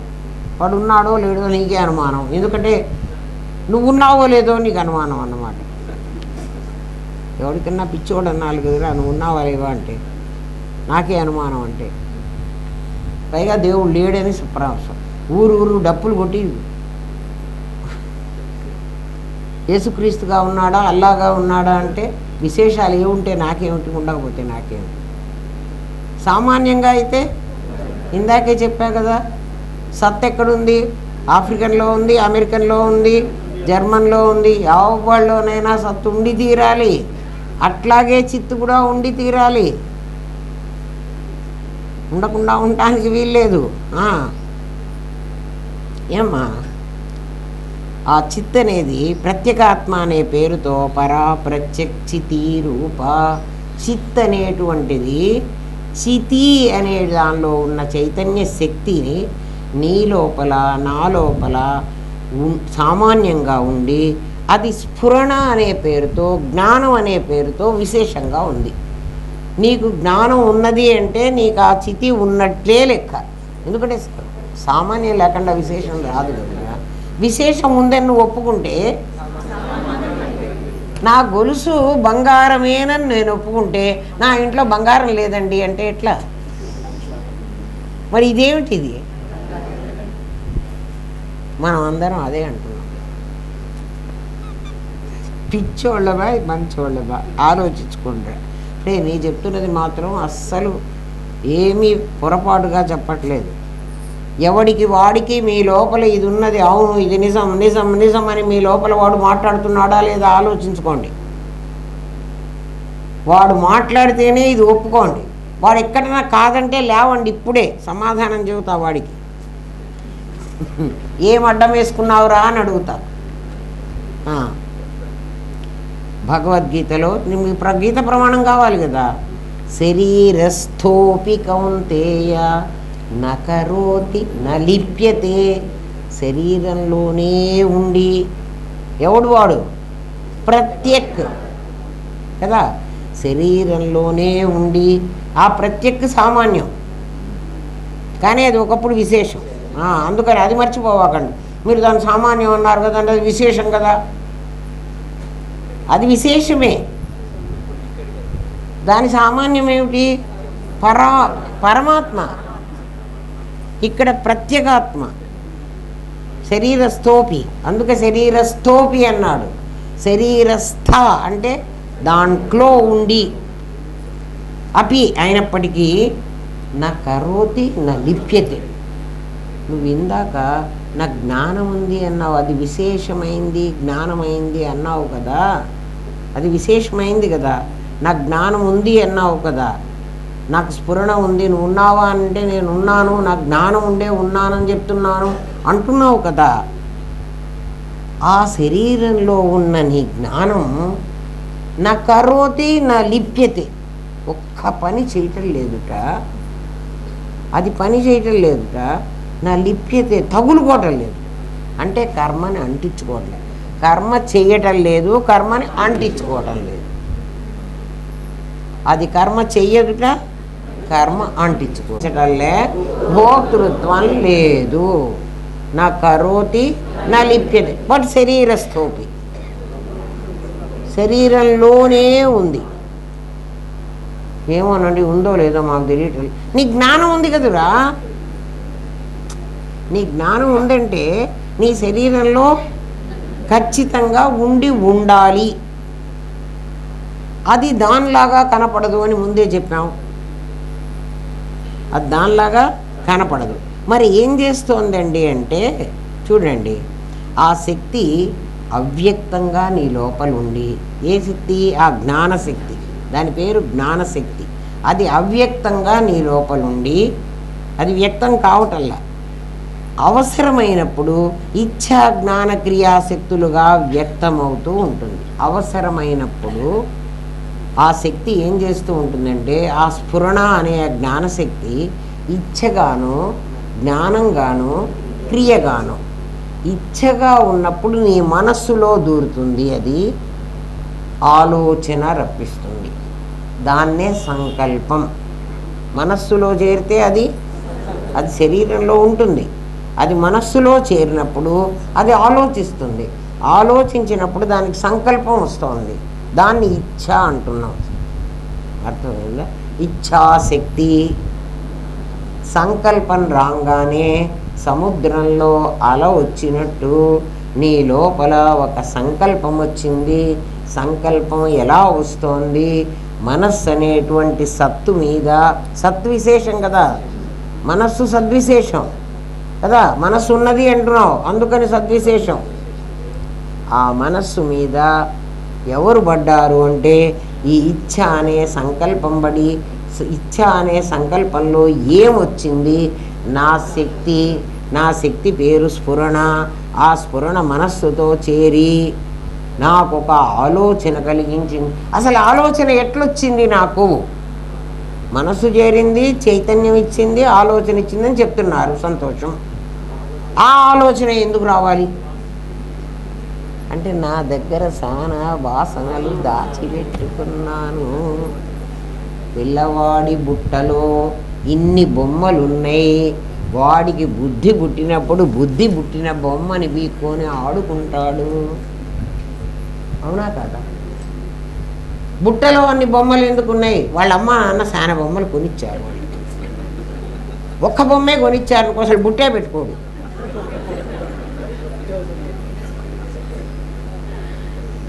నా బుట్టలో, నా దగ్గర బుట్ట ఉంది, బుట్ట కూడా సత్తే, సద్విశేషం. ఆ బుట్టలో అన్ని బొమ్మలు ఉన్నాయి. పిల్లవాడిని చూడండి, మా గురుదేవులు మాకు చెప్పారు, అమ్మ నీ పిల్లలే నీకు పాఠం చెబుతారు. నా పిల్లలు నాకెట పాఠం చెబుతారు? జస్ట్ 5 ఏళ్ళు, నగేష్కి 5 ఏళ్ళు, ఇందిరికి 3 ఏళ్ళు, రాముకు సంవత్సరం. ఈ పిల్లలు నాకు పాఠం ఏం చెబుతారబ్బా అని అనుకునేదాన్ని. చాలా పాఠాలు చెప్పారు నా పిల్లలు నాకు. తెలిసిందా? నా బుట్టలో ఇన్ని వాసనలు ఉన్నాయి. వాసన నిన్న వృత్తి అయితే జన్మకొస్తాను అని చెప్పలే. అట్లా ఎప్పుడైతే నా మనస్సు అనే జడం మీద, సద్విశేషం మీద, నా జ్ఞానం అనేటువంటిది ఇచ్ఛ అనే పేరుతో దాని మీద పడేటప్పటికీ, అంటే ఒక సత్తు ఒక చిత్తు కలిసింది, సద్విశేషం చిద్విశేషం కలిసిందండి. సత్తు చిత్తు కలిసింది అనకూడదు. ఎందుకని? అక్కడున్నాయి సచ్చిత్తులు సామాన్యాలై. సద్విశేషం చిద్విశేషంతో చేరేటప్పటికీ నా దగ్గర ఏం కలిగింది? నా వాసన ఏ బుట్టలో, ఆ రెండు కలిసి ఒక బుట్టలో ఉన్న ఒక బొమ్మని బీకినాయి. ఆ బొమ్మ చాలా వరకు ధనాన్ని గురించి, దారాన్ని గురించి. దట్స్ ఇట్, అంతే. మీరందరూ ఆలోచించుకోండి. ఊరికే కూర్చోండారా? మీరేం వేదాంతం వినద్దు, ఏం చెయ్యొద్దు. ఊరికే కుర్చీలో కూర్చోండి. కుర్చీలోనో మా బెంచీలోనో, మంచం మీద పడుకున్నా సరే, నేల మీద పడుకున్నా సరే, కాసేపటికి మీ మనసులో ఒక సంకల్పం వస్తుంది. అసలు రాకుండా ఉండడానికి వీల్లేదు. ఎందుకంటే అస్సలు ఊరికే ఒక్క క్షణం కూడా మనస్సు ఉండదు. ఎందుకుండవే మనస్సా అని అడిగితే దాన్ని ఏం చెప్తుందో తెలుసిన? నన్ను తయారు చేసిందే పంచభూతాలతో కదా. అదేమిటది? అది సత్ విశేషం. నన్ను తయారు చేసిందే మీరు 5 భూతాలతోనే కదా నేను వచ్చానని ఇప్పుడు 50% మార్కులు తెచ్చుకుని ఒప్పుకున్నారు కదా. ఒప్పుకున్నారా లేదా? మీరు తయారు చేసిన నా సామాన్య పదార్థం ఎలాంటిది అంటే వెండి ప్లేటులాగా పంచభూతాలతో తయారైన నేను. మనసు చెప్తోంది మీతో. మీ ఆకాశం ఒక్కటే ఖాళీగా ఉంటుంది, అంటే అన్నీ వేసుకుంటుంది దాని లోపల. నేను కూడా అన్నీ వేసుకుంటున్నాను, ఆకాశంతో తయారైనా కదా. మీ గాలిని వీచకుండా ఉండమనండి.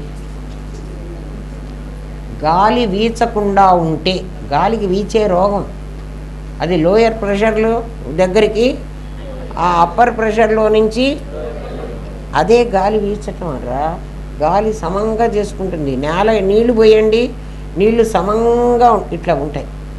ఒక గుంత ఒక మిట్ట రెండింటిని ఈక్వల్గా పెట్టుకుంటాయి. చూడండి, మీరు తయారు చేసిన నేను విశేషాన్ని. మనసు చెప్తోంది మీతో, నేను విశేషాన్ని. నన్ను దేంతో తయారు చేశారు? పంచభూతాలతో తయారు చేశారు. మీ పంచభూతాల్లో మీ ఆకాశం లక్షణం ఏమిటి? ఏదొచ్చినా దానిలోకి వేసుకోవడం. నేను వేసుకుంటున్నాను. మీ వాయువు లక్షణం ఏమిటి? ఒక్క క్షణం కదలకుండా ఉండదు. ఉంటుందా? ఉంటే మీరు చస్తారు. ఎందుకని? గాలి పీల్చడం వదలడం అదే పని. కాసేపు పొట్టలో ఉండవే, గాలి కుంభకం పెడతాను, నీ బొంద పెడతావు. ఎంతసేపు కుంభకం పెడతావురా పిచ్చివాడా? నా సంచలనాన్ని నువ్వు ఆపవాకు అని బొంద పెడతానంటుంది. అంటే నువ్వు నన్ను ఆపావంటే నిన్ను కేరా వస్తాను చెట్టు. నన్ను ఆపుతావురా? అస్సలు ఆపడానికి లేదు. గాలి నిప్పు మంట పెట్టండి, పైకి లేస్తుంది నిప్పు. అట్లే ఉండు అంటే నువ్వు ఉండమంటే నేను ఎందుకుంటాను? ఆ పక్కదాన్ని ఆ పక్కదాన్ని ఆ పక్కదాన్ని అన్నిటి అంటించి పారేస్తాను. నీ ఇష్టం. నన్ను ఎందుకు వెలిగించావు? గుడిసె కాలబెట్టమంటే నీ పక్క గుడిసె కూడా నేనే కాలబెట్టాను. నువ్వు ఒక గుడిసె కాలబెట్టమంటే నేను చెప్తోంది. మీరు 5 భూతాల సద్విశేషాన్ని నాకు పేరు పెట్టారు కదా, నేను అట్లే తయారైనాను. మరి నా లక్షణాలు ఏమున్నాయో? బంగారం గొలుసేసుకుని ఇత్తడి గొలుసేసుకున్నానరా, ఎందుకే చిలుము పట్టావు అంటే అంతే. నువ్వు బంగారం గొలుసు వేసుకోకుండా ఇత్తడి గొలుసు ఎందుకు వేసుకున్నావు? అందుకే చిలుము పట్టాపో అంటే. అట్లాగే మనస్సు మిమ్మల్ని తిరుగుతున్నది. నిప్పు పెడితే పైకి ఎక్కుతోంది, నీళ్లు పోస్తే కిందికి పాకిపోతున్నాయి. ఒక్క నిమిషం ఆగమంటే ఆగవు. మీరు కావాలంటే చూడండి, ఆ హిమాలయాల్లో ఎక్కడో పుట్టిన మానస సరోవరంలో పుట్టిన గంగా సింధు బ్రహ్మపుత్రాలు కదా, అమ్మ నీకు కొబ్బరికాయ కొడతానే, నీకు పుష్కరాలు చేస్తానే, నీకు దండం పెడతానే, కాసేపు ఆగవే అని నదిలో దిగేటప్పుడు మీరు దండం పెట్టి మొక్కి నీళ్ళలో దిగుతారు కదా, మీరు దిగినప్పుడున్న నీళ్లు మీకోసం అక్కడ ఉంటున్నాయా. కొబ్బరికాయ కూడా కొట్టారు, పూలు కూడా పెట్టారు నదికి. అయినా మీ సంగతి నాకెందుకు, నేను సముద్రుని కలవడానికి పోతున్నా, నేను పోతా పో. ఆనకట్ట కడితే కూడా ఆపుకుని ఎగబడి పైకి పో, అస్సలు ఉండదు కదా. ఇంకా పృథ్వీ ఎట్లాడిది అంటే ఇన్ని నీళ్లు పడితే తడిసిపోతుంది, అయిపోయింది, ముద్ద అయిపోతుంది. ఎప్పుడు నీళ్లు పడితే అప్పుడు ఈ 5 భూతాలతో నన్ను తయారు చేసి నన్ను మీరు నిలబడు అంటే నేను ఎట్లా నిలబడేది అని మనసు నిన్ను అడుగుతుంది. నాకేం చెప్పావు అంటే నువ్వు పుట్టినప్పటి నుంచి డబ్బులు సంపాదించమని చెప్పావు కదా, ధనేషణ 3 తప్ప నీకు ఇంకేం లేదు, తాపత్రయం నీకు, అది త్రయం 3. అందుకని నేను ఆ 3 మీదకే పోతున్నాను. నాకు అదే కదా చెప్పావు, నేను పరమాత్మనే అని ఇప్పుడు రామనాథం గారు వచ్చి చెప్తున్నారు, కానీ అది కూడా కాసేపు గంటన్నరే, మొత్తం 22.5 గంట నువ్వు నాకేం చెప్పావు. మనసు నిన్ను అడుగుతుంది, ఏం చెప్పావు 22.5 గంట?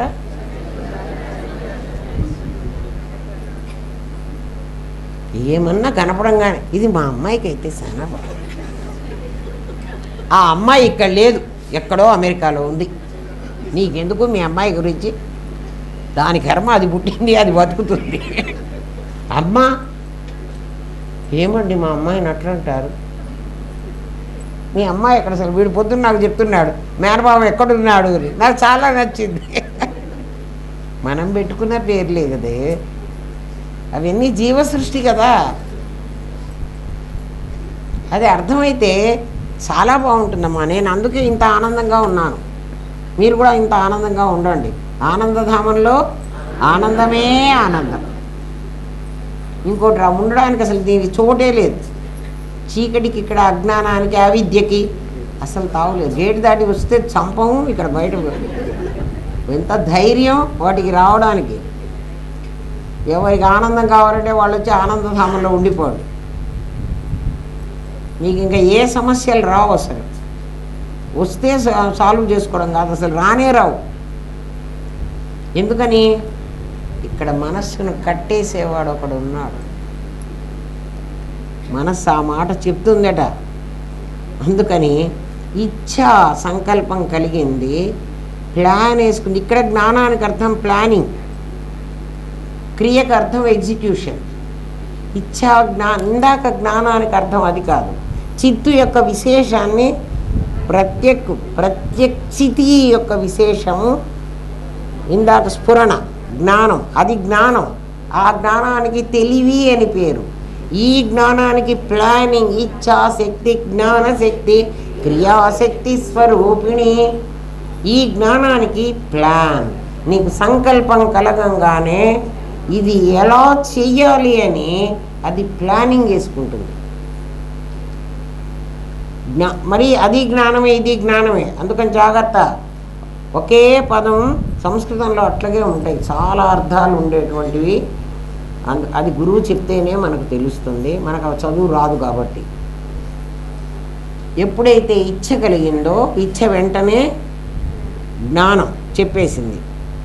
అది క్రియ చేయమని నెక్స్ట్ ప్లాన్ అండ్ ఎగ్జిక్యూషన్.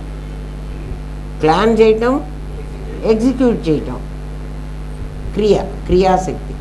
అంటే ప్లాన్ ప్లాన్ ఏముందంటే ప్లాన్ వేసుకోవడం, దాన్ని ప్రణాళిక వేసుకోవడం, దాన్ని అమలు చేయటం. Yes, correct. అమలు చేయటం, ఎట్లా చెయ్యాలి. ఈ 3 ఇందాక ఒక శక్తి సామాన్యాన్ని సామాన్యంలాగా చూపించకుండా విశేషంలాగా చూపించింది. ఆ ఏ శక్తి అయితే మట్టిని మట్టిగా చూపించకుండా ముక్కుగా చూపించింది, అది గుర్తుపెట్టుకోవడం కోసం చెప్తున్నా. దాని పేరు మాయా. అదే మోహిని దేవత ఏం చేసింది? ఉన్నది ఉన్నట్టుగా కాకుండా దేవతలకు పాయసం పంచి పెడతానని దేవతల్ని రాక్షసుల్ని కూర్చోబెట్టిందిట. ఇదంతా కథర్రా. వాళ్ళిద్దరిని కూర్చోబెట్టిందిట. గిన్నెలో నుంచి పాయసం ఇట్లా తీస్తుందిట. ఇట్లా తీసి వీళ్ళని ఇట్లా చూస్తుందిట. వాడు ఇంకా నాకే పోస్తుంది అని చూస్తూ ఉంటాడు. ఇక్కడ పోసేస్తుంది. మళ్ళీ గిన్నెలోంచి చూస్తుంది. ఈ పక్క వాడికి ఇట్లా చూపిస్తుంది. ఎందుకంటే వీళ్ళ లైన్లో కూర్చోబెట్టారు. ఇక్కడ పోసేస్తుంది. వీడి వైపే తిరిగి ఉంటుంది. మళ్ళీ గిన్నెలోంచి పాయసం తీస్తుంది. ఈ పక్క వాడు నాకు పోస్తుంది అనుకుంటుంటాడు. కనిపెట్టాడు ఒకడు. కనిపెట్టి ఒరే వీడు రాహు అనేవాడు ఒకడు కనిపెట్టాడు. వాడు చెప్పాడట వాడు ఇట్లా చేస్తున్నాడు. అనా మోసం. అప్పటికే వీడికి వాడు వెళ్ళి గబగబా వీళ్ళ లైన్లో కూర్చున్నాడు. మన లైన్కి పోయేటం లేదు రోయ్, మనకి చూపిస్తున్నది, వీళ్ళకి పోస్తున్నది మోహినీ దేవత. నిజంగా దేవుడైతే అట్లా చేయటం తప్పు కదా. దేవుడు కాదమ్మా. ఉన్నదాన్ని ఉన్నట్టుగా చూపించకుండా అది మాయా కార్యమని మనకు చెప్పడం. అక్కడ వెళ్ళి వాడు కూర్చున్నట్ట. ఇక్కడ చూపించి ఇక్కడ పోయడం కదా ఆ అమ్మకు అలవాటు. ఇక్కడ చూపించింది, ఇక్కడ పోసేసింది. ఇక్కడ కూర్చున్నవాడు వాడు కూర్చున్నవాడు రాని సూర్యుడు చెప్పేశాట. వాడు మనవాడు కాదు, మాట్లాడకూడదు కదా.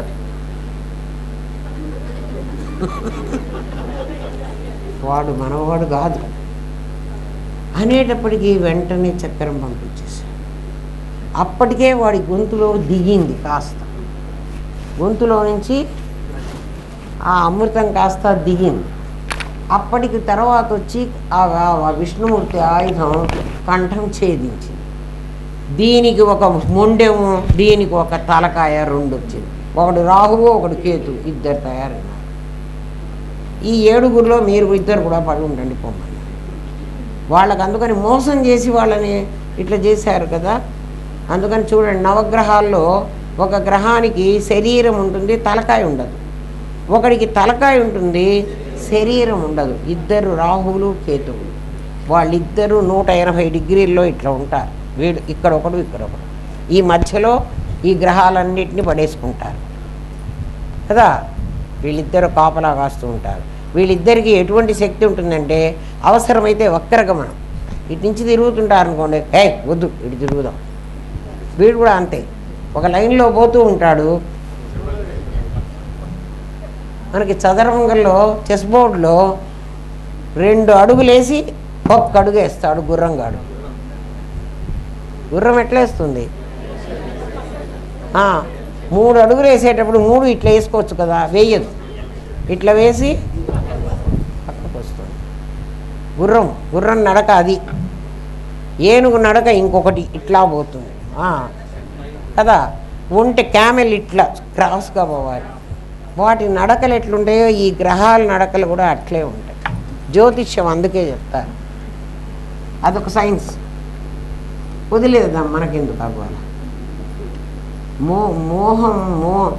మోహినీ దేవతల గురించి చెప్పడానికి మీకు చెప్పా. పురాణాలన్నీ డీకోడ్ అవుతాయిరా.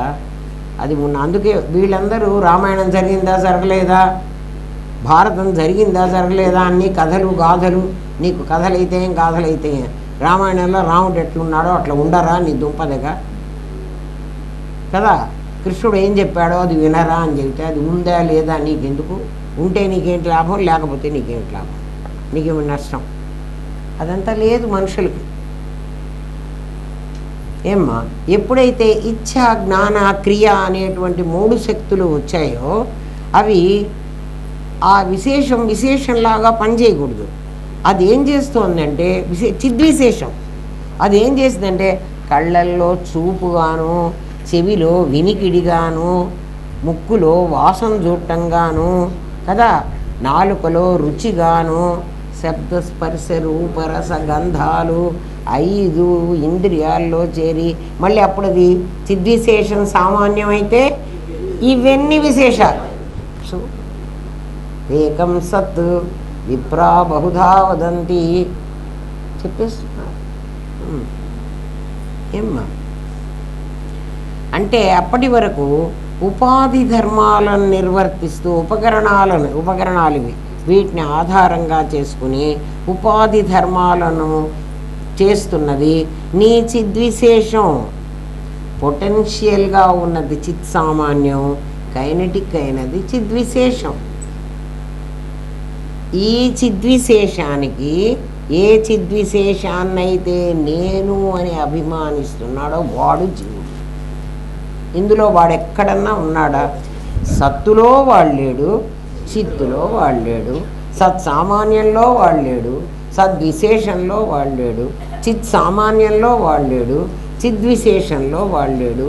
ఇంద్రియాల్లో సత్సామాన్యం ఇంద్రియాలు కదా, వాటికి ఉన్న శక్తి ఇచ్ఛా జ్ఞాన క్రియాశక్తులు చిద్విశేషాలు. వెంటనే చేతులు కాళ్ళు కర్మ చేయాలంటే మరి ఇవే కదా కావాలి. జ్ఞానేంద్రియ పంచకం, కర్మేంద్రియ పంచకం ఇంక్లూడింగ్ మనస్సు, వీళ్ళే పనిచేస్తున్నారు. ఇందులో ఎక్కడైనా జీవుడు ఉన్నాడా? లేదు. జీవుడు అని వీడి మేనమామ అని ఎవడినైతే వీడిని ఎత్తినేసానో, నన్ను కూతురు అని ఎవడైతే మా అమ్మ నాన్న వేసుకున్నారో, నా మీద కూతురు అనేటువంటి జీవ సృష్టిని వేశారు. ఆ జీవ సృష్టి అదే లేదు. అది ఈ సద్విశేషం చిద్విశేషం చేసేవన్నీ నేను చేస్తున్నాను. చూడండి ఎంత అన్యాయమా, అన్యాయమా కాదా? అర్థం కాలేదా? సద్విశేషం వేరు, చిద్విశేషం వేరు, అంతవరకు మనకు తెలిసింది. జీవ సృష్టి వేరే ఉంది. జీవ సృష్టి యథార్థంగా లేదు, సచ్చిత్తులతో తయారు కాలేదు. దాన్ని మన మీద వేశారు, ఆరోపితం. ఆ ఆరోపితమైన జీవుడు ఈ ఇంద్రియాలు చేసే పనంతా ఇదంతా నేను ఎప్పుడో చెప్పేశాను, ఎప్పుడో చెప్పేశాట వీడి గురువు కదా, ఎప్పుడో చెప్పేశాను. ఎప్పుడో చెప్పేశాను అని కర్తృత్వం వహిస్తే ఖచ్చితంగా వాడు భోక్త కావాలి. నువ్వు చేసే ప్రతి క్రియ అలాంటిదే. ఇప్పుడు ఆలోచించు ఏమ్మా, తానున్నాను అన్న స్ఫురణకు ఏ ఉపకరణం అవసరం లేదు. ప్రపంచం ఉంది అని చెప్పడానికి కూడా నీకు ఈ ఉపకరణాలే పనికొస్తున్నాయి కదా. ఎవరు పనికొస్తున్నాయి? నేనున్నాను అనడానికి నీ జ్ఞానమే పనికొచ్చింది. ప్రపంచం ఉంది అని చెప్పడానికి కూడా ప్రపంచం కూడా సద్విశేషం కూడా కావాలి. అది ఉంది అని చెప్పాలంటే సద్విశేషం కూడా కావాలి, నా చిద్విశేషం కూడా కావాలి. సద్విశేషం చిద్విశేషం కలిసి ప్రపంచం ఉన్నది. నేనున్నానని చెప్పడానికి, జీవుడు ఉన్నాడు అని చెప్పడానికి, జగత్తు ఉన్నది అని చెప్పడానికి అది కావాలి, నేను కావాలి. అంటే ఎవరు కావాలి? ఇందాక అదంతా 50% మీరు ఒప్పుకున్నారు కదర్రా, అది ఉందని. నేను ఉన్నానని కూడా ఒప్పుకున్నారు కదా. నువ్వు ఉన్నాను అని, అది ఉన్నది అని నువ్వు చెప్తున్నావు ఏమ్మా. జ్ఞానం సాపేక్షము, సావయవము, సాకారము. జ్ఞానము సాపేక్షము, సావయవము, సాకారం. ఆకారం కూడా ఉంది. జ్ఞానానికి ఆకారం ఉంది. జ్ఞానానికి నిరాకారం కదంటే ఆకారం ఎందుకు వచ్చింది అంటే నఖసిక పర్యంతం ఉండాలి కదరా. నా శరీరానికి ఏ ఆకారం ఉంటే నా జ్ఞానానికి ఆ ఆకారం ఉంది. ఎందుకంటే నాకు తల నుంచి గోరు వరకు, కాలిగోరు వరకు, కాలిగోరుని ఎవరన్నా గిచ్చారనుకోండి, ఇట్లా గోర్లు తీసేటప్పుడు అట్లా గట్టిగా హే నాకు నొప్పి వెంటనే అంటావు కదా. అంటే అక్కడ జ్ఞానం ఉండకపోతే ఎలా అంటున్నావు? అప్పుడు నీకు ఆకారం లేని నీ జ్ఞానం ఆకారం పొందిందా పొందలేదా? అది ఏమ్మా, హోల్డర్లోని కరెంటు చిత్ సామాన్యం అనుకుంటే ఫ్యాను బల్బు దాని ఉపాధులు, ఇది చిద్విశేషం. ఏది? ఫ్యాను సద్విశేషం, ఫ్యాన్లో వెలిగే గాలిచ్చే కరెంటు చిద్విశేషం. లైట్ సద్విశేషం, లైట్లో వెలిగే వెలుగు చిద్విశేషం. మరి కరెంటులో వెలుగు ఉందా, గాలి ఉందా? కరెంట్లో ఏది లేదు, ఒక శక్తి ఉంది అమ్మా. ఆ శక్తి చిద్విశేషం, వ్యక్తి మరణించినప్పుడు అతడి ఉపాధి ఆ శక్తి తీసుకుని పనిచేసే శక్తిని కోల్పోతోంది. అంతే కదా. ఉపాధి సద్విశేషం.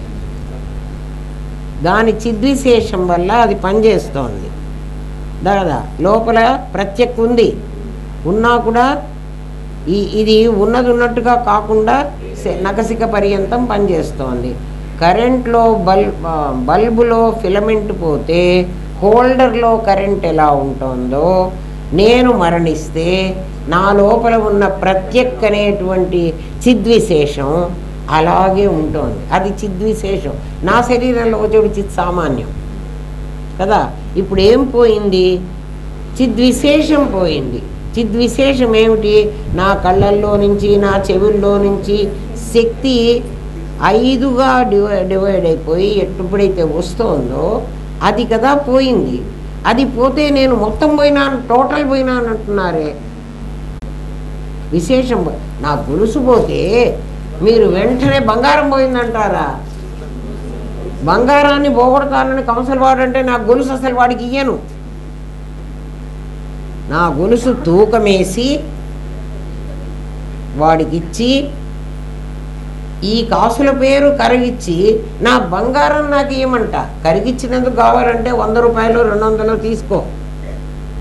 బంగారం తీసుకుంటానంటే అమ్మా, మరి చచ్చిపోయిన వాడి దగ్గర మీరంతా పోయింది, టోటల్ పోయింది అంటున్నారు కదరా.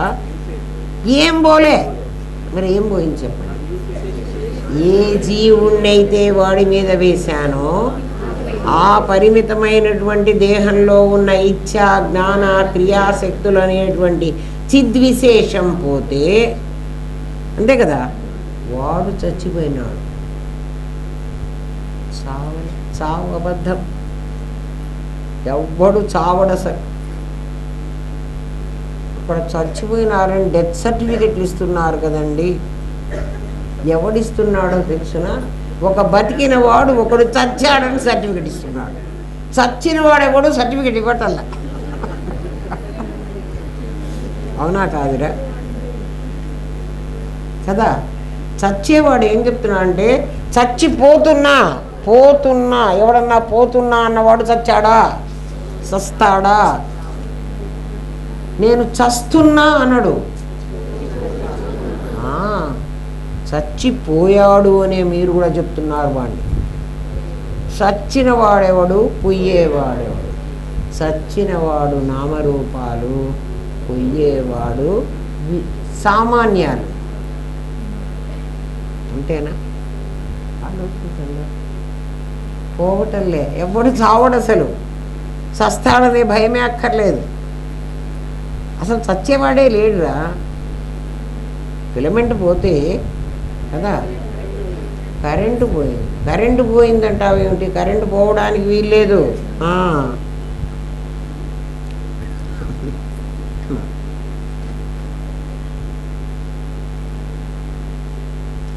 విశేషమైనది పరిచ్ఛిన్నం కాబట్టి జీవుడు దేహం మేరకే ఉంటాడు.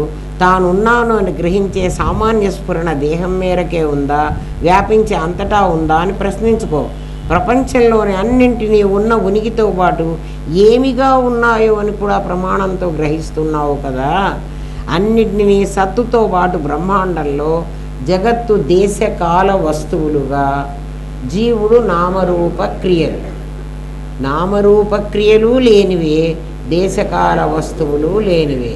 ఇందాక మనం అనుకున్న సత్సామాన్య సద్విశేషాలు ఉన్నవి, చిత్సామాన్య చిద్విశేషాలు కూడా ఉన్నవి. ఉన్న వాటిని గుర్తించి లేని వాటిని వదలడం నువ్వు నేర్చుకో. అర్థమైందా? ఏం లేవు, దేశ కాల వస్తువులు లేవు. అవి ఎట్లుంటాయండి నాకు కొంచెం చెప్పండి అంటే జాగ్రత్తగా విను. సత్తుతో పాటు బ్రహ్మాండంలో దేశకాల వస్తువులుగా, పిండాండంలో నామరూప క్రియలుగా తన శక్తిని సత్వరజస్తమో గుణాలుగా గుర్తిస్తున్నాయి. బంగారునే గొలుసుగా గుర్తించినట్టు సత్సామాన్యాన్నే, ఇందాక 50%లో సత్సామాన్యాన్ని దేశకాల వస్తువులుగా గుర్తిస్తున్నాం కదా. దేశంగా నాది భారతదేశం. భారతదేశం దేశం అంటున్నావు. దేన్ని గుర్తించావు? సత్తుని. సత్తు విశేషం దేశం, భారతదేశం ఏ విశేషంగా ఉంది అని కాలంగా గుర్తిస్తున్నావు. 2022 సంవత్సరం కాలం, దేశం కాలం. కర్నూలు నగరం దేశ కాల వస్తువులు అయిపోయింది. ఎక్కడుంది కర్నూలు నగరం? చూపించు. నా సత్తు నాకు ఇచ్చేసి నీ కర్నూలు నువ్వు తీసుకో, నా దేశాన్ని నాకు ఇచ్చేసి నీ భారతాన్ని నువ్వు తీసుకో, నా సత్తును నాకు ఇచ్చి భారతదేశాన్ని నువ్వు తీసుకో, నా కాలాన్ని నాకు ఇచ్చి 2022 నువ్వు తీసుకో. దేశకాల వస్తువులు జగత్తుగాను. చూడండి, పిండాండంలో ఏమ్మా నిన్ను నామ రూప క్రియలు. నామం ఏమిటి అంటే నా ఆలోచన, నా ప్రాణము, నా శరీరము, నా ఆలోచన, నా ప్రాణము, నా శరీరం.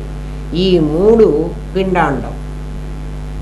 మనస్సు, ప్రాణము, శరీరం, ఈ 3 కలిసి పిండాండంలో. ఈ 3 ఏమిటంటే అవి సద్విశేషాలే. అవునా? తన వ్యాప్తి చెందిన చిచ్చక్తిని సత్వరజస్తమో గుణాలు గల జీవునిగా, జీవుడుగా ఏం చూస్తున్నాం? వ్యాప్తి చెందిన చిచ్చక్తిని.